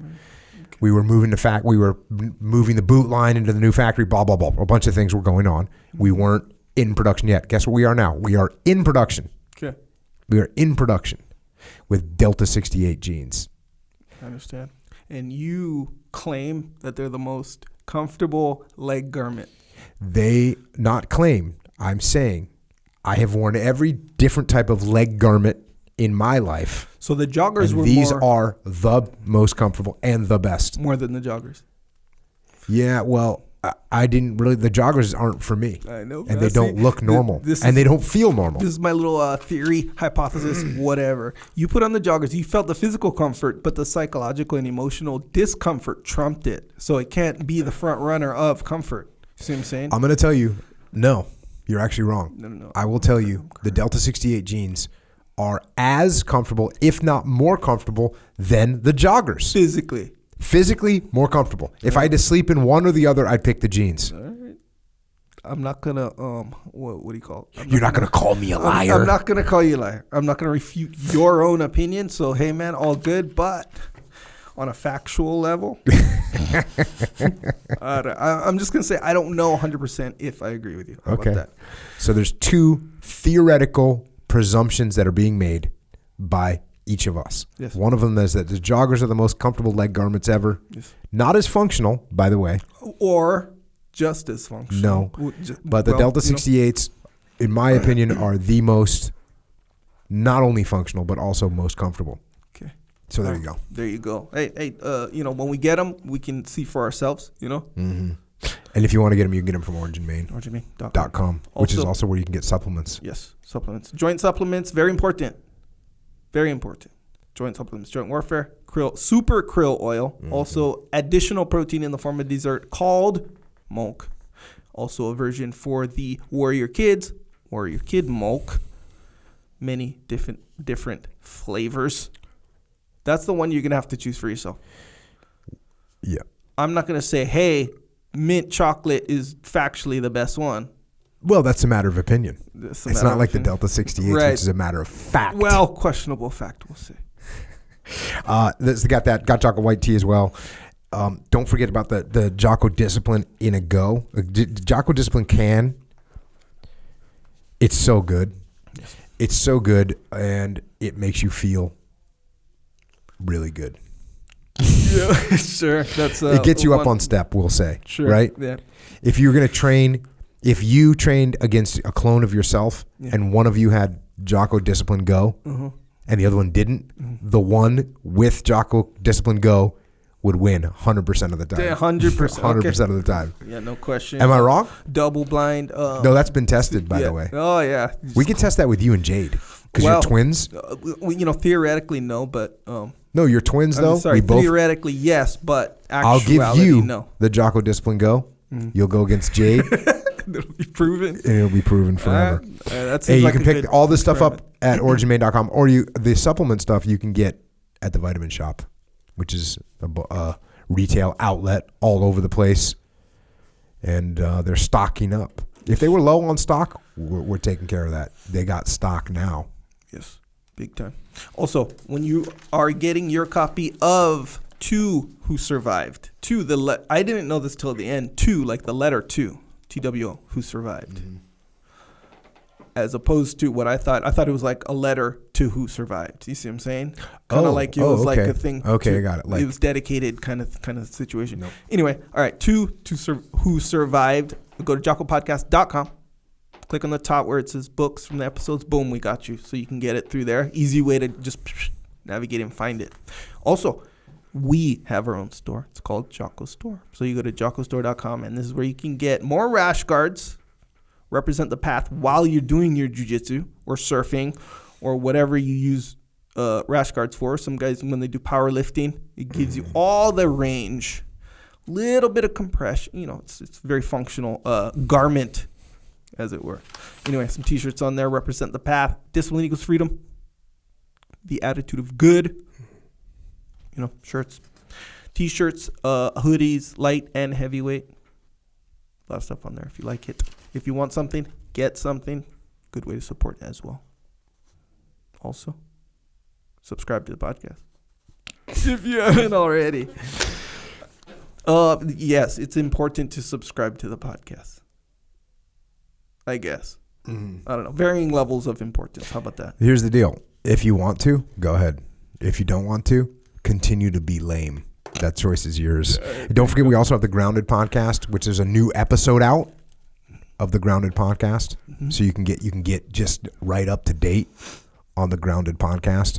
We also have the Warrior Kid podcast, because let's face it, warrior kids need warrior podcasts. So we got that for them. And also don't forget about the Warrior Kid soap from IrishOaksRanch.com. Have you gotten any killer soap yet? No, not yet. That is so lame. Well, here's the thing. I just heard, I was informed that the great people up at Irish Oaks Ranch sent me some and you some. Oh. Yeah. All right. Well, okay. Well, let's just make that a little clearer. They sent 2 bars to my house. Neither one of those was labeled Echo. Okay. I'll just put it to you like that. All right. But I will say this. Killer soap is the best soap ever. And I'm not even kidding. It is so good. It's everything I ever could have imagined in a soap. It's a square, most industrial looking bar. It's got a skull on it, and it says Killer Soap, and it's black. Yeah. Black soap. Yeah. So yeah. Cool. And we're gonna sell it on our site. So soon you'll be able to get Jocko soap. You'll be able to get Killer soap. Made by a kid, a warrior kid, by the way. So there you go. Yep. It's true. Also, we have a YouTube channel. Official. Got a little check mark on our YouTube channel, by the way. Bro, that's something. It's not nothing. I was not aware of that. It's official. Anyway, not to say, okay, that means what it means. But here's what it actually means. I have no idea what this means. Well, sometimes people they'll take your content. Okay. And they'll put it on their YouTube channel, which is, it spreads the word. Mm-hmm. So that's cool. But, sometimes if people want it, because there was a time where someone was trying to kind of impersonate a little bit. Oh, yeah. Or it could have been misconstrued, so people might not be able to tell the difference. Right. Nonetheless, you get the check mark, boom, they know that's the official one. That's what the check mark is So we're kind of in the game now. Yeah, we're official, 100%. Anyway, you have a YouTube channel for the video version of this podcast. If you want to see what Rose Schindler looks like. Yes. Then you can check it out here. You can also see Echo makes some what he calls enhanced videos. They're visually enhanced. We don't know if it's necessarily an improvement all the time on reality. Mm-hmm. I kind of think it is an improvement on reality, though. Sometimes, sure. I think sometimes Echo's vision of the world is a little bit better than the normal vision of the world. Just a little enhanced. Why not? If I speak, why not have things exploding around me? I think it works. So there's that. And don't forget about psychological warfare. If you need a little psychological hitter, then check out Psychological Warfare. It's on iTunes, Google Play, MP3. Check out flipsidecanvas.com if you need a little visual hitter to get you in the game. Dakota Meyer owns that. Listen to him on podcast 115. Get in the game with Dakota. We've got some books, Leadership Strategy and Tactics Field Manual. We got the Way of the Warrior Kid series. We got Mikey and the Dragons. We got Discipline Equals Freedom Field Manual. We got Extreme Ownership and The Dichotomy of Leadership. These are all books that will help you and the people around you be better and win in life. Straight up, all of them. We also have Two Who Survived by Rose and Max Schindler. And also it's captured. The story's captured by M. Lee Connolly, but you can get that book as well. It's an outstanding read. Echelon Front, Leadership Consultancy. What we do is solve problems through leadership. If you listen to us talk about leadership and you'd like to have help employing these leadership strategies, tactics, and principles inside your organization, go to echelonfront.com. That's what we do. We also have EF Online, which is online interactive leadership training for you, for your organization. Go to efonline.com to check that out. We have a seminar, a convention, a leadership course, May 7th and 8th in Orlando, September 16th and 17th in Phoenix, December 3rd and 4th in Dallas. Go to extremeownership.com for details on that. Every event that we've ever done has sold out. So if you want to come, register early. And of course, we have EF Overwatch and EF Legion. EF Overwatch, executive leadership from military for civilians. EF Legion, frontline leadership, frontline troops with military experience to come to your organization. Check out either one of those, efoverwatch.com or eflegion.com. And if you want to connect with Rose Schindler, you can find her at her website, towhosurvived.com, and on all the social media outlets, Twitter, Instagram, and Facebook. All of those, she is at towhosurvived. And Echo and I are also on the interwebs on all the various social media channels, including YouTube, where we are now official. Echo is at Echo Charles. I am at Jocko Willink, and the YouTube channel is called Jocko Podcast. And to Mrs. Rose Schindler, once again, thank you for coming on and sharing your incredible story, which is just, it's even to sit here and hear you say over and over again that it's unbelievable. It's unbelievable. And it reminds us of what it means to suffer, what it means to face unimaginable horrors and still maintain hope. And while we will not dwell, we certainly will not forget. And to the military service members out there that have fought and continued to fight to protect the weak, to liberate the enslaved, to bring the light of freedom into the world. Like those forces that liberated the concentration camps. Thank you all for your service. And the same goes to our police and law enforcement, to our firefighters and paramedics and EMTs and dispatchers and correctional officers and Border Patrol and Secret Service. You all also make sacrifices to protect us, and we thank you for that. And to everyone else out there, you know, clearly we have seen today through Rose's story once again that human beings are capable of absolutely horrific and hideous evil. But we've also seen that human beings are capable of overcoming those satanic forces in the world and of maintaining hope against the darkness. And in the end, we can win. We can win. So fight on, do the right thing, and no matter what, do not give up hope. And that's all we've got for tonight. So until next time, this is Echo and Jocko. Out.